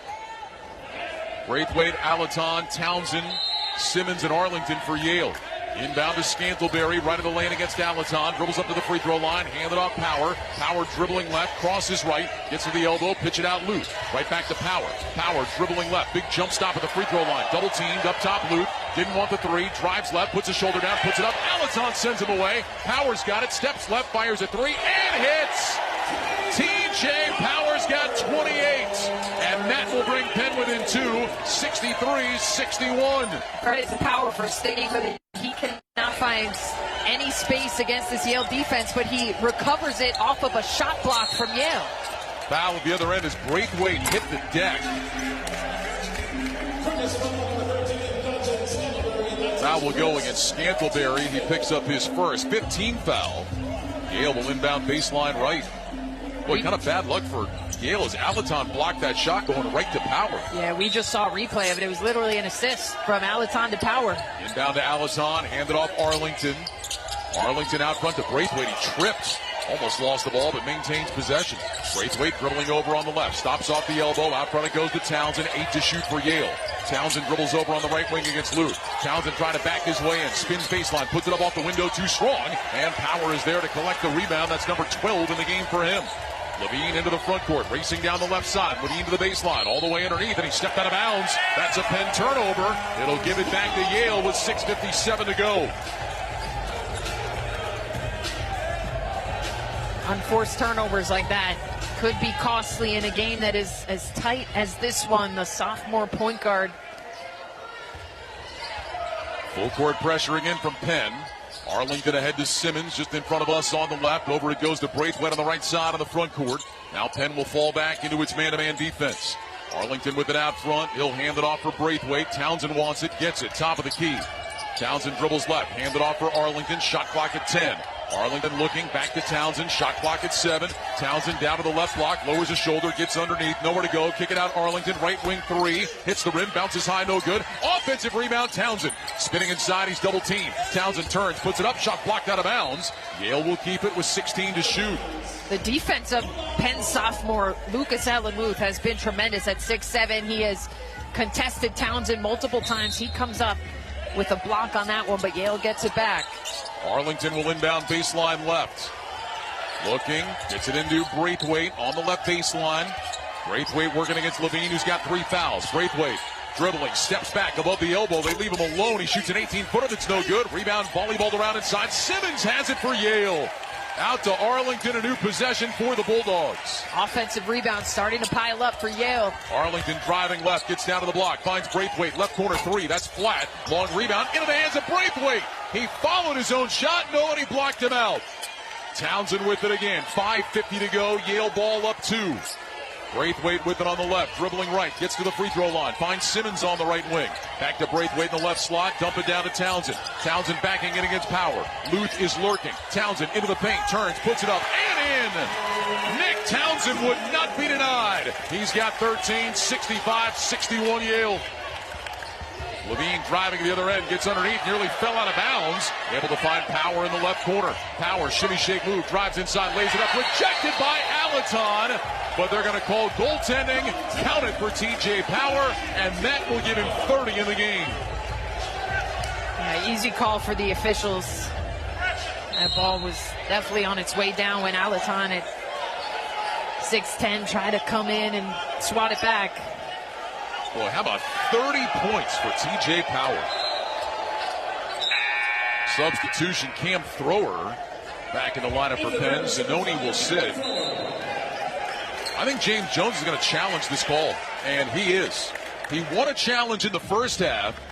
He's going to challenge this call. He does not believe that was goaltending by Alaton. We'll take a break with 5:21 remaining. Yale 65, Penn 63. You're listening to the Ivy League Men's Championship on Westwood One.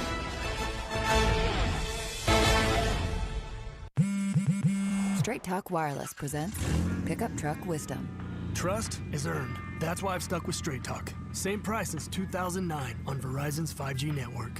Cause shoot, anyone can make a promise. Keeping it for years, that means something. Now plans starting at $25 a month with 4 lines. Find us at straighttalk.com and Walmart. Straight Talk Wireless. Straightforward. Always. Same price claim applies only to the base monthly price of our $45 plan from October 2009 to present. Wendy's has a new Girl Scout Thin Mints Frosty Fusion with Girl Scout Thin Mints cookie pieces, rich creamy frosty, and a mint chocolate cookie sauce. Which means Girl Scout Thin Mints and Wendy's Frosty, yeah, they're basically best friends now. It's like 2 delicious desserts just high-fived, snapped a few too many friendship selfies, and then rode a tandem bike down a never-ending road of mint chocolate frosty perfection. So, swing by Wendy's and try the new Thin Mints Frosty Fusion. Limited time only at participating U.S. Wendy's. Arlington dribbling over on the left. Trevor Mullen hops up off the bench. He's going to check in for Yale the next dead ball. Townsend with it down in the left corner. Townsend trying to back it against Lute. Spins baseline, gets around him, laid it up and in. Quick move by Townsend to give him 15. Yale back up 4, 67-63. Here's Levine with it at the free throw line. Up top it goes to Thrower. Thrower dribbling left, turns the corner, gets inside, lays it up. No, but a foul, and he'll go to the free throw line to shoot 2.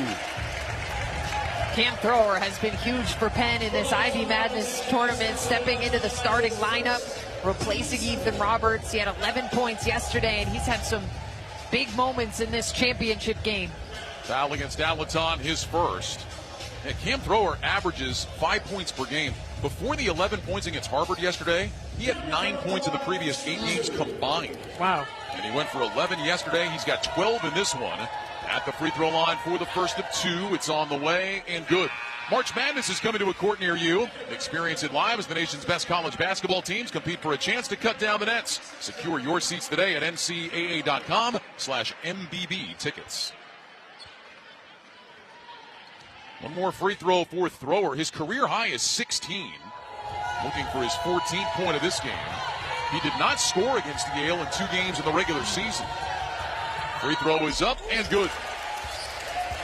So Thrower with 14, 67-65 Yale, 4:40 to go. Trevor Mullen back in for the Bulldogs. Mullen has been saddled with foul trouble. He's got 18 points in the game. Seliskar also back on the floor.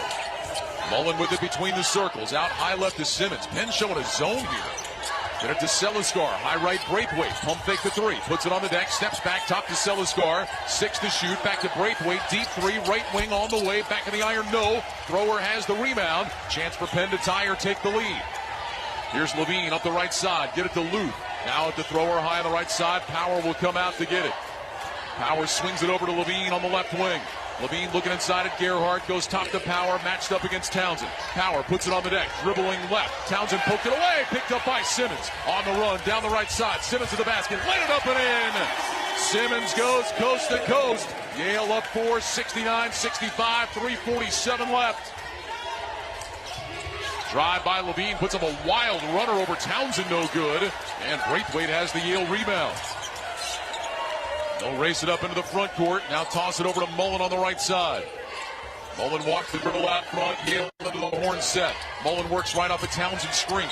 Stops on the wing. Back up top to Seliskar with 14 to shoot. Over to Simmons now on the left. Bounce it down to Townsend. Left block against Gerhardt. Townsend spinning baseline. Pump fake. Laid it in. the Ivy League Player of the Year at 17, and Yale is up 6, 71-65. He was directing his teammates. Get that ball over and get it into me. He has been feasting on those matchups here the last couple of minutes. Brand McCaffrey calls out a set for Penn. Down to 3 minutes to go.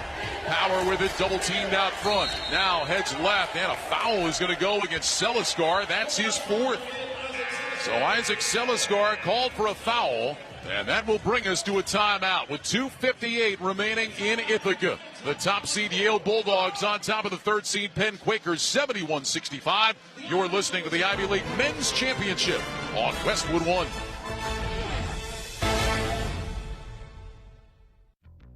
This is the story of the one. As a procurement manager for a hospital system, she keeps every facility in her network stocked and ready.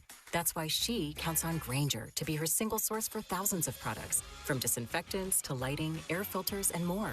And with fast, dependable delivery, Grainger helps her keep every facility stocked, safe, and running smoothly. Call 1-800-GRAINGER, click Grainger.com, or just stop by. Grainger, for the ones who get it done. Your ambition just met its match with Robinhood. You push yourself in everything you do, scanning headlines for insights, keeping an eye on the market. Robinhood puts you in control of your money, all on one platform. You expect more from yourself. Expect more from your money. Get started today at Robinhood.com/yourmoney. Again, that's Robinhood.com/yourmoney. Your money, your move.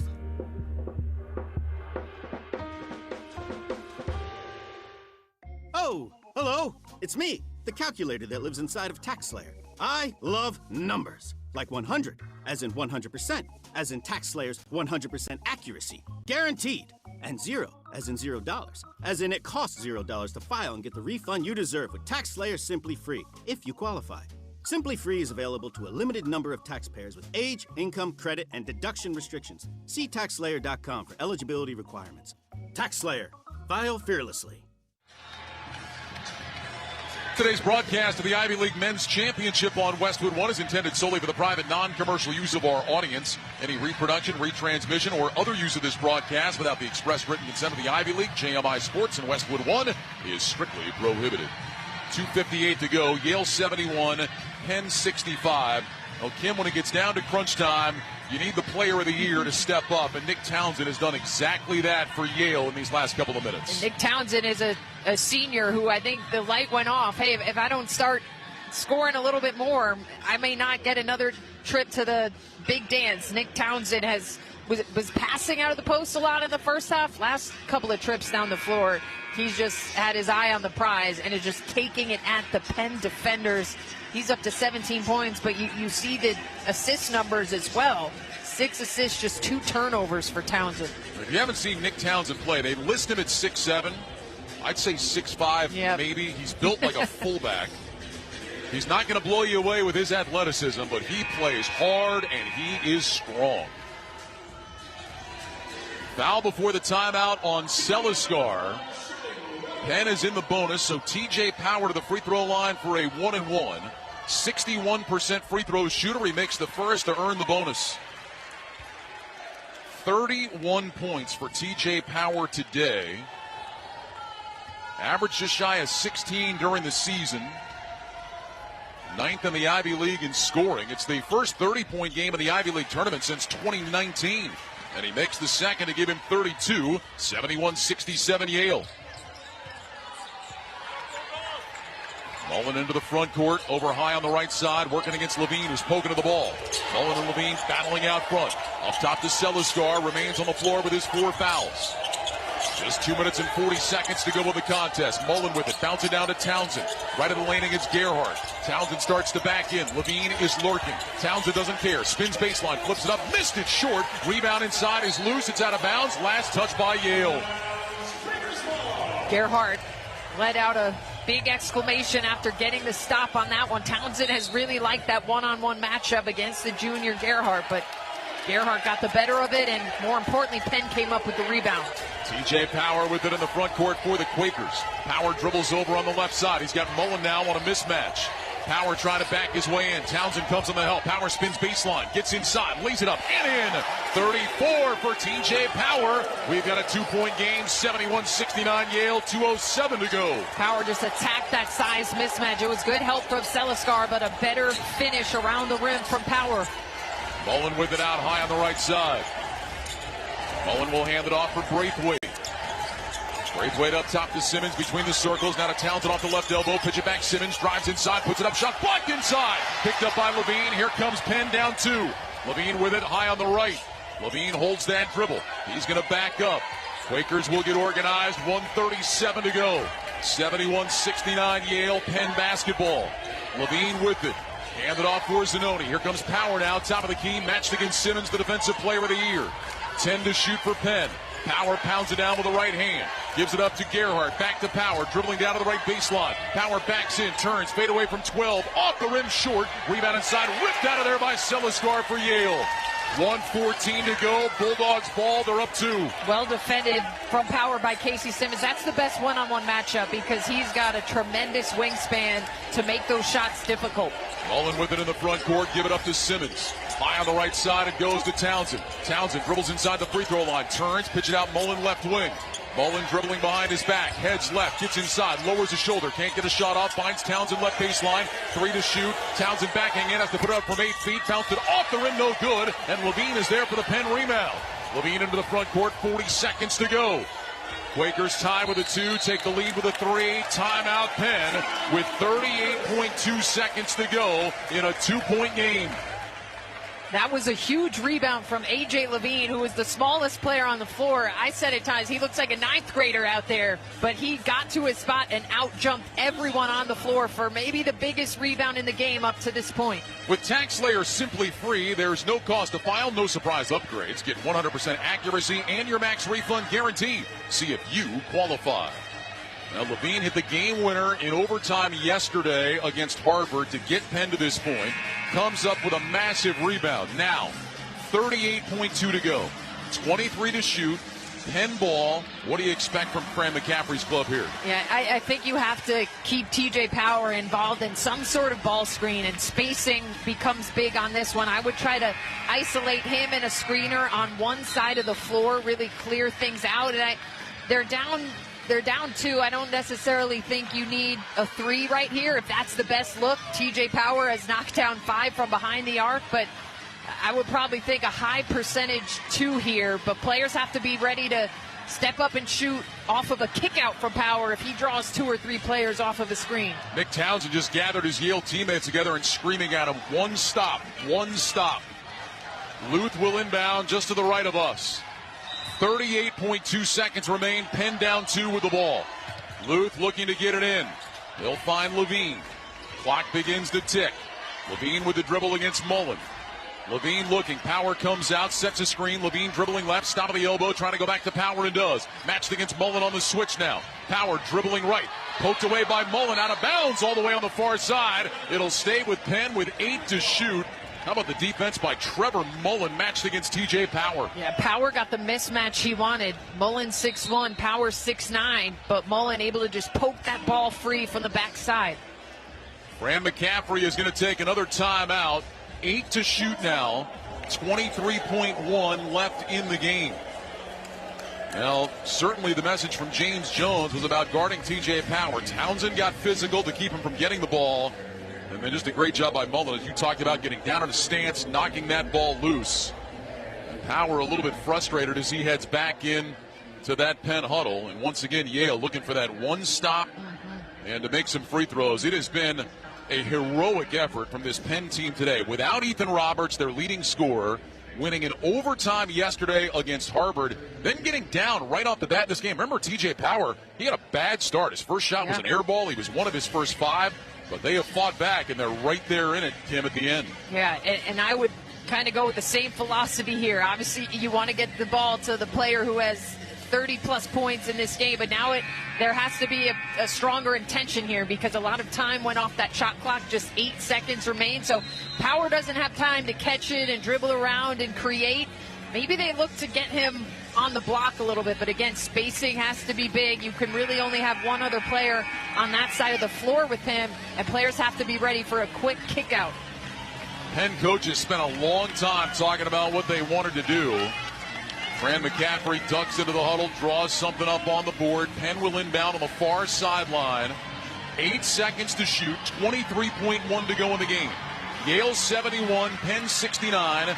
Penn has not been to the NCAA tournament since 2018. Power is going to inbound. Guarded by Townsend. Luth, Levine, Gerhardt, and Zanoni round out the Penn lineup.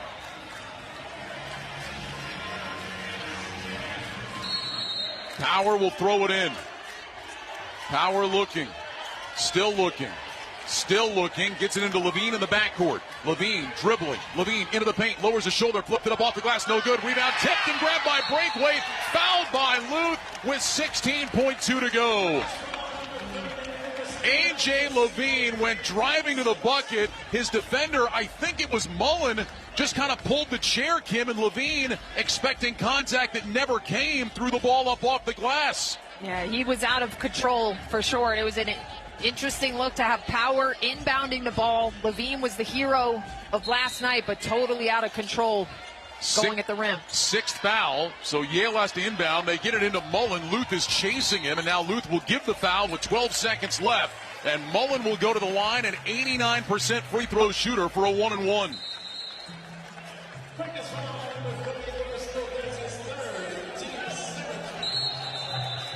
All the Penn players started running to the bench like there was a timeout. There has not been a timeout called. Penn doesn't have any left.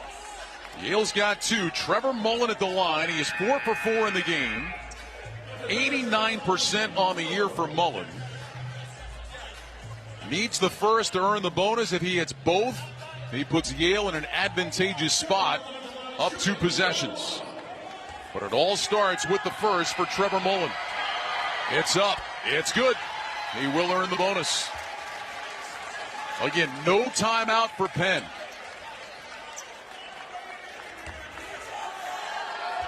Second free throw for Mullen is good. And it's a 2-possession lead. Now Yale is going to take a timeout. 12 seconds left, 73-69. Clutch free throws for Trevor Mullen, the junior from Wellesley, Mass. And now Penn is going to need maybe not a miracle, but they are going to need some help. It starts with this possession. You looking for the 3? You trying to get the quick 2? What's your preference here, Kim? First, I'll say that was an interesting timeout for James Jones because Penn didn't have one. So Penn, they probably thought, hey, we're not going to be able to gather up and draw something up. But James Jones, I guess, wants to make sure his team is on the same page defensively. But I would go for a quick 2 here if I'm Penn. They have to go the length of the floor. Obviously, the best player getting downhill is T.J. Power. Some quick screens. He can cover a lot of ground in not a lot of time. A.J. Levine has been this other best player getting downhill. Hopefully he's learned from the last attempt that you got to go up with control. But yeah, it's got to be quickly, but I would go for a quick 2 because it is a 2-possession game here. You're going to have to get another bucket regardless. I was just looking at the replay of that last Penn possession. It was Trevor Mullen. As Levine was driving, he was lowering his shoulder looking for contact. And Mullen, what a smart play. He just backed up and let Levine get himself off balance. Never got that contact. So now Penn will inbound in the backcourt. 12 seconds to go. Penn is in the bonus. So any foul will be free throws. Yeah, I just saw Mullen telling his teammates, hands up, no fouls here. We don't need to give Penn any help. Yale will put up a little pressure just to try to make Penn take more time. Thrower looking to get it in the backcourt. Gets it into Power. Clock starts. Power up the left side of the floor. Power will rise up for a 3-ball. Got it from the left wing. 6.7 to go. 1-point game. Townsend will inbound underneath. Gets it into Mullen. He's grabbed and fouled at 5.9. T.J. Power with 37 and has now given Penn a chance. Even if Mullen makes both, it's a 1-possession game. And the defense was kind of like we saw in the first half. Nick Townsend was retreating behind the 3-point line. T.J. Power just pulled up in rhythm, straight cash on the finish. So Mullen back to the line. This will be a 1-and-1. Mullen just hit 2 a moment ago. He has made all 6 of his free throws in the game. Free throw rims in. Again, no timeouts for Penn. 5.9 seconds left. 74-72 Yale. Mullen's second free throw is good. 3-point lead. And James Jones just took another timeout. So this is interesting. With Penn not having timeouts, unable to stop it and draw something up, James Jones is using the timeouts. And it did not work out last time for Yale. As you said, Kim, TJ Power with a straight line drive. Now, if you're Yale, at the very least, you have to make Penn try to change direction, right? Run some time off that clock. Yeah, Power really just caught the ball, drove down the left side. Townsend was retreating, and Power just pulled up for 3. So, first of all, there has to be an intense denial to not even let them catch the ball. You can't just retreat here. You have to be aggressive in the backcourt. Now, there is always the debate. Up 3. Do you foul? Don't even give them a chance to shoot the 3. A lot of coaches don't like to do that. Everybody sitting on their couches, of course you should foul them. A lot of coaches don't. Is that a factor here at all? Do you like fouling up 3? I kind of do like fouling up 3. I don't know if I could see James Jones doing that, but we'll see. His players are up farther than they were on the last inbound. It's Casey Simmons that is trying to stay with Power. The inbound to Power up the right sideline against Simmons. Power will rise up. Right wing 3 for the tie. Got it! He made it with 1 second left. Inbound Mullen throws it up. No! Off the back of the rim. And we will go to overtime. It is madness here in Ithaca. TJ Power ties the game. He's got 40. And then Mullen with a 3/4 court heave that hit the back of the rim and came out. We are tied at 75. I mean, this is absolutely insane. There are 2 possessions now where Yale hit 2 free throws and Penn needed 3s. Penn didn't have timeouts. Yale called a timeout on each of them and allowed Penn to huddle up and set up a play, and it was like deja vu on opposite sides of the floor. 2 possessions ago, TJ Power drove the ball up and pulled up for 3 on the left side. This time, he pulls up for 3 on the right side. James Jones and Yale elect to not foul. It was well contested by the Ivy League Defensive Player of the Year, Casey Simmons. But TJ Power has been on another level today for this Penn team. We are headed to overtime because of that man. Let's pause 10 seconds for station identification. This is Westwood One, your home for NCAA March Madness.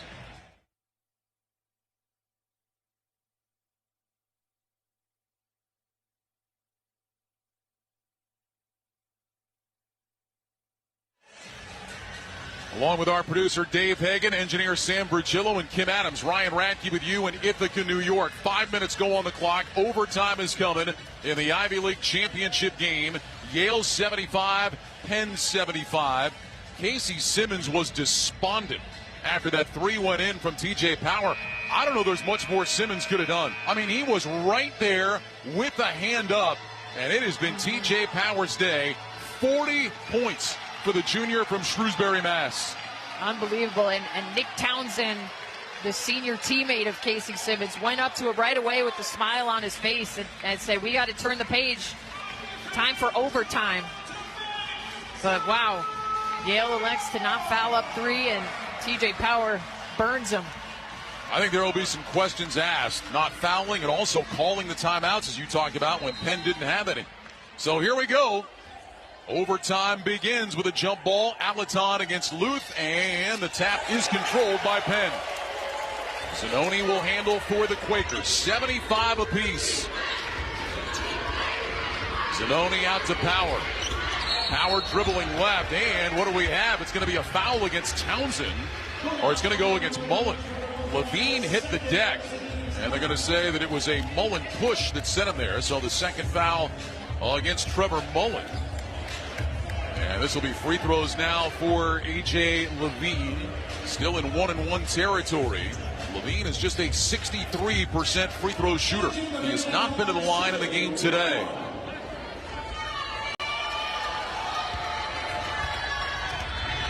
Free throw is up and good.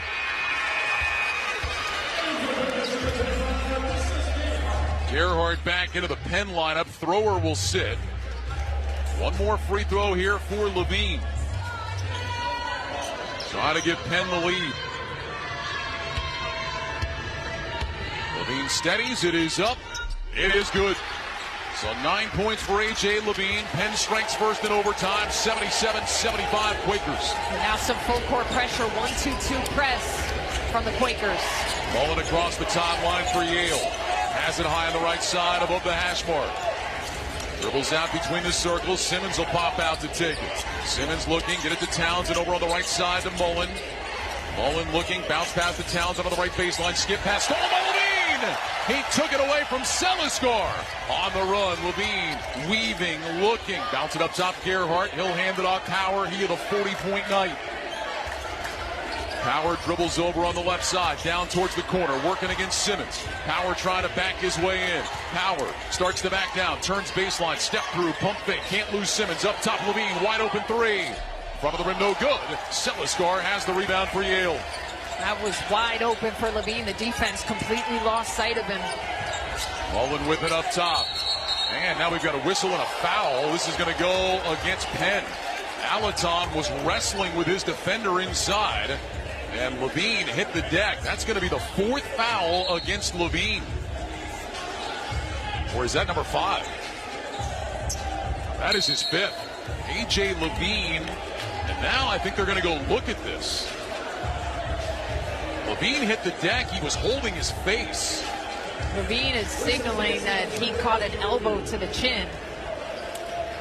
Now, while they do that, we can tell you the 40 points today by T.J. Power is an ID Madness record. Bryce Aiken had it. He had 38 in the 2019 final for Harvard. But T.J. Power today with 40 points. Again, if you're just joining us, Ethan Roberts, who is the leading scorer for Penn, he is 4th in the Ivy League in scoring, not playing in this tournament. He suffered a concussion. Did not play yesterday. And is not cleared concussion protocol to play tonight. It was a quick review, and I think it is going to be the 5th foul against Levine, so he is done. So Levine fouls out with 3:50 to go in overtime. It looked like him on the replay that Levine kind of grabbed a hold of Alaton's arm, and that's where the contact came from. Yeah, I think it was the correct call and review from the officials to say a common foul. That's a big blow for Penn because Levine has really been the heart and soul of this Penn team, coming up with big plays, and he's been the player with the ball in his hands. He is distraught on the bench now, in tears, doubled over, having fouled out of this game. Now it's only a 1-and-1 for Alaton, and the free throw is good. 61% free throw shooter. He has one of the most interesting releases you'll see. Pulls the ball up above his head, and then it's kind of a line drive delivery for Alaton. Looking to tie the game here. He steadies. He shoots. And that one bounces out, no good. Lute the rebound, 77-76 Penn. 3:45 to go in overtime.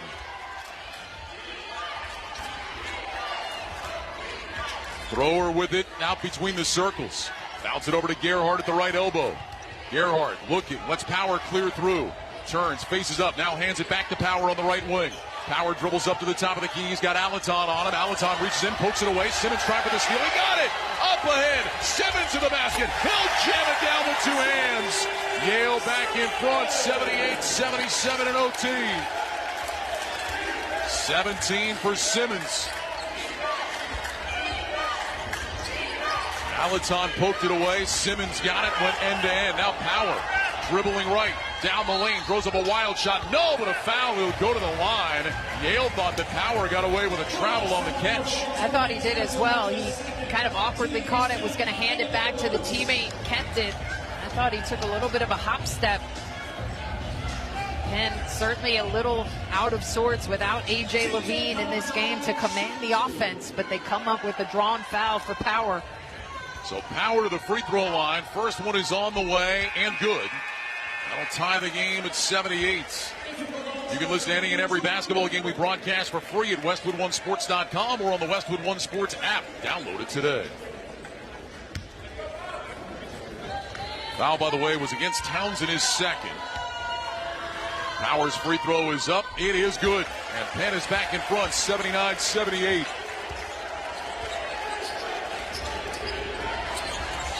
Braithwaite over to Mullen, now to Simmons into the front court.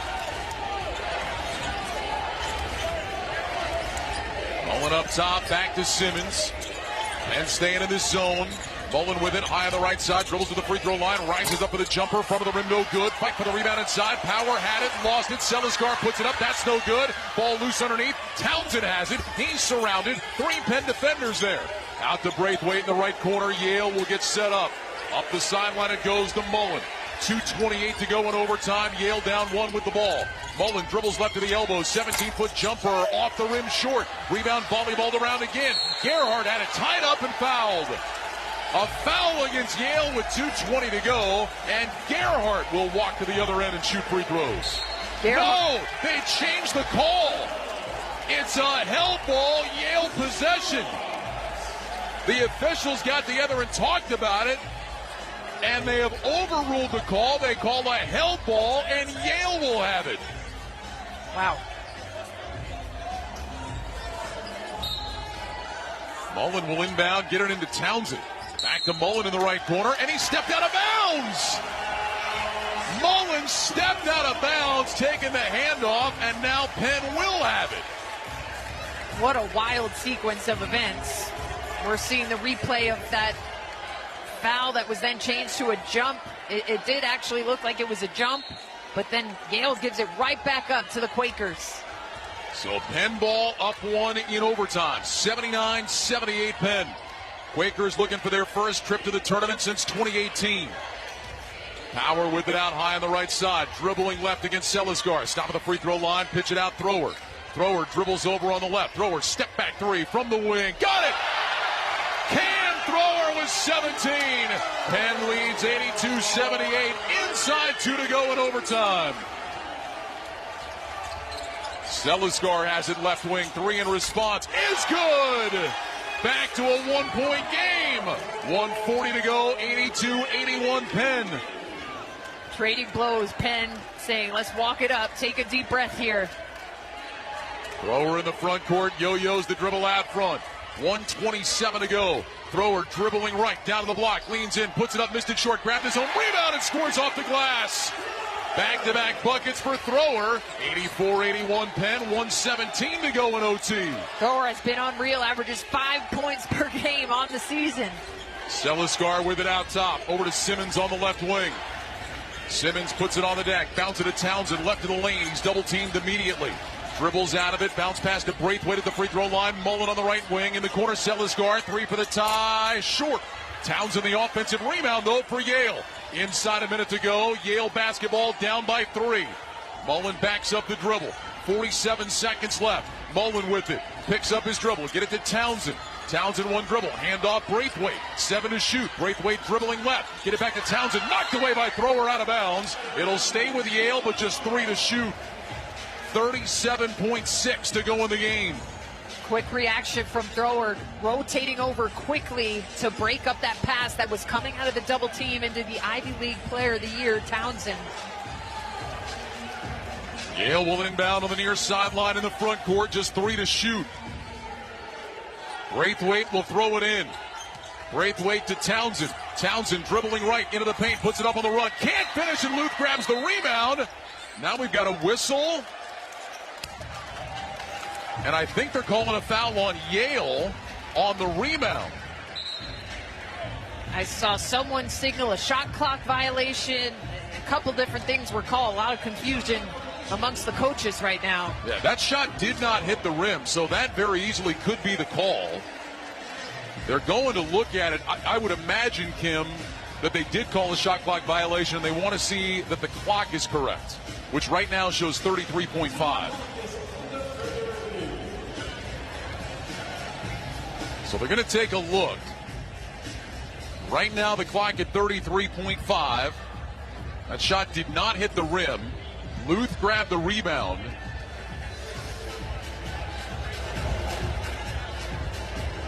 Ball hit on the right side of the backboard. Luth grabbed the rebound. I did not hear the horn go off, but the official closest to us did blow his whistle. What'd you find out? The officials said they are going to check the shot clock, reviewing the shot clock, making sure it's exactly right.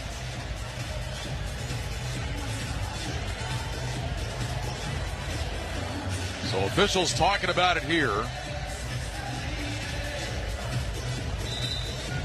It's going to be Penn ball underneath. They added some time to the clock, 34.6 seconds now. And Penn will inbound up 84-81. Now 4.6 difference. Yale does not have to foul. They can play this out.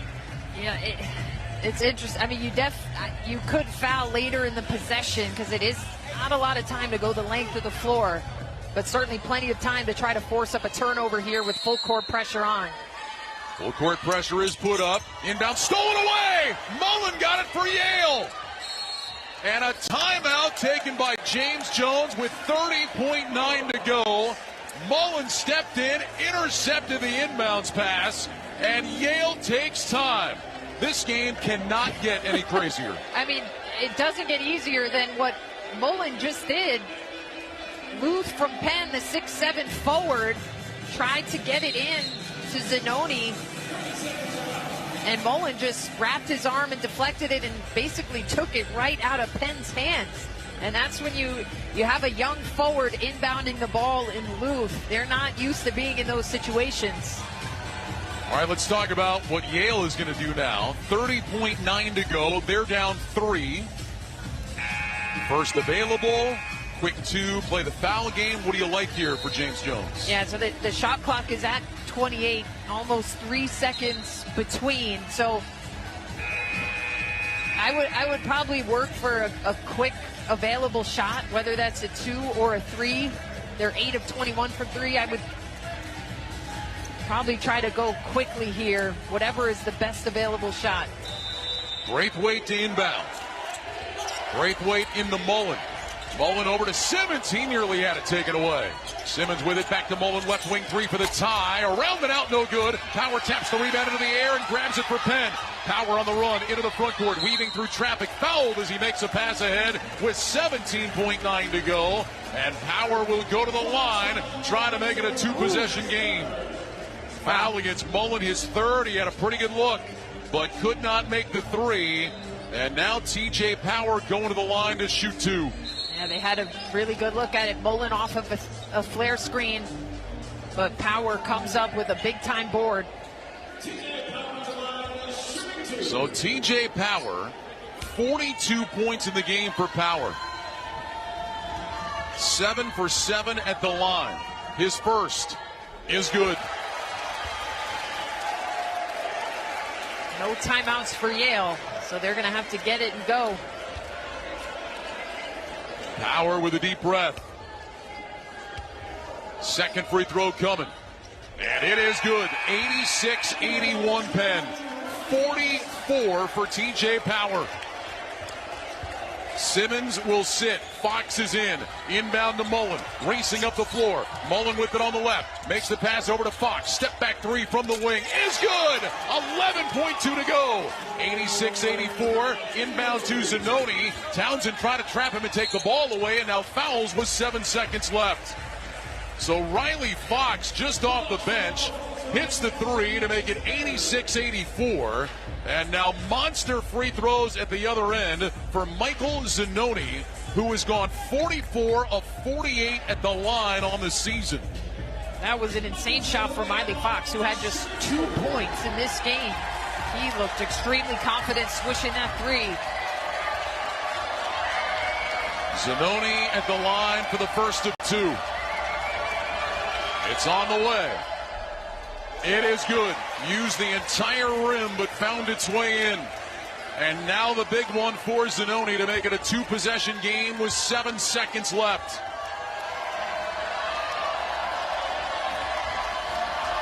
Free throw is good. Zanoni hits both. 7 seconds left, 88-84. Penn on top, inbound to Mullen. Mullen dribbling to the top of the key, launches a 3, off the rim, no good. Zanoni the rebound, and it is over. The Penn Quakers have pulled the upset, For the first time since 2018, Penn is going to the NCAA tournament. Penn 88, Yale 84, and the Quakers are going dancing. Champions of Ivy Madness. Now the officials are going to the monitor. They want to see if there should be time left on the clock that possibly Zanoni stepped out of bounds. Yeah, that's what I saw. Nathan Farrell pointed that he stepped out of bounds kind of simultaneously as time was expiring. They're going to see if there should be time on the clock. We just saw the replay. Zanoni definitely steps out. Nathan Farrell signals it, but now they need to see, was there time on the clock when he stepped out? If there was, it really won't make a difference because it's still a two-possession game, but it would require a delay on the celebrations for Penn. Yeah, the problem for Yale is even if they get the ball, it's probably going to be tenths of a second, and they're down two possessions.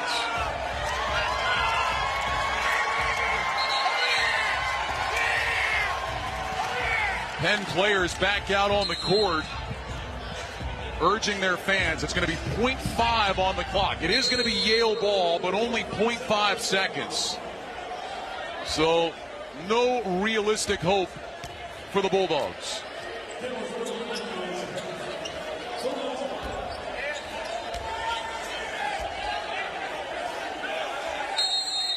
Townsend will throw it in. Gets it into Braithwaite. He launches a three at the horn, and now it's official. Penn pulls the upset, and the Quakers win 88-84. Penn is going to the NCAA tournament for the first time since 2018 without their leading scorer. Ethan Roberts out with a concussion.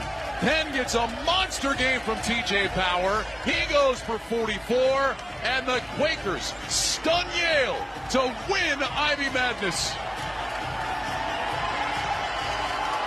TJ Power is hoisting the trophy, and there is no more deserving player to clutch that trophy than TJ Power.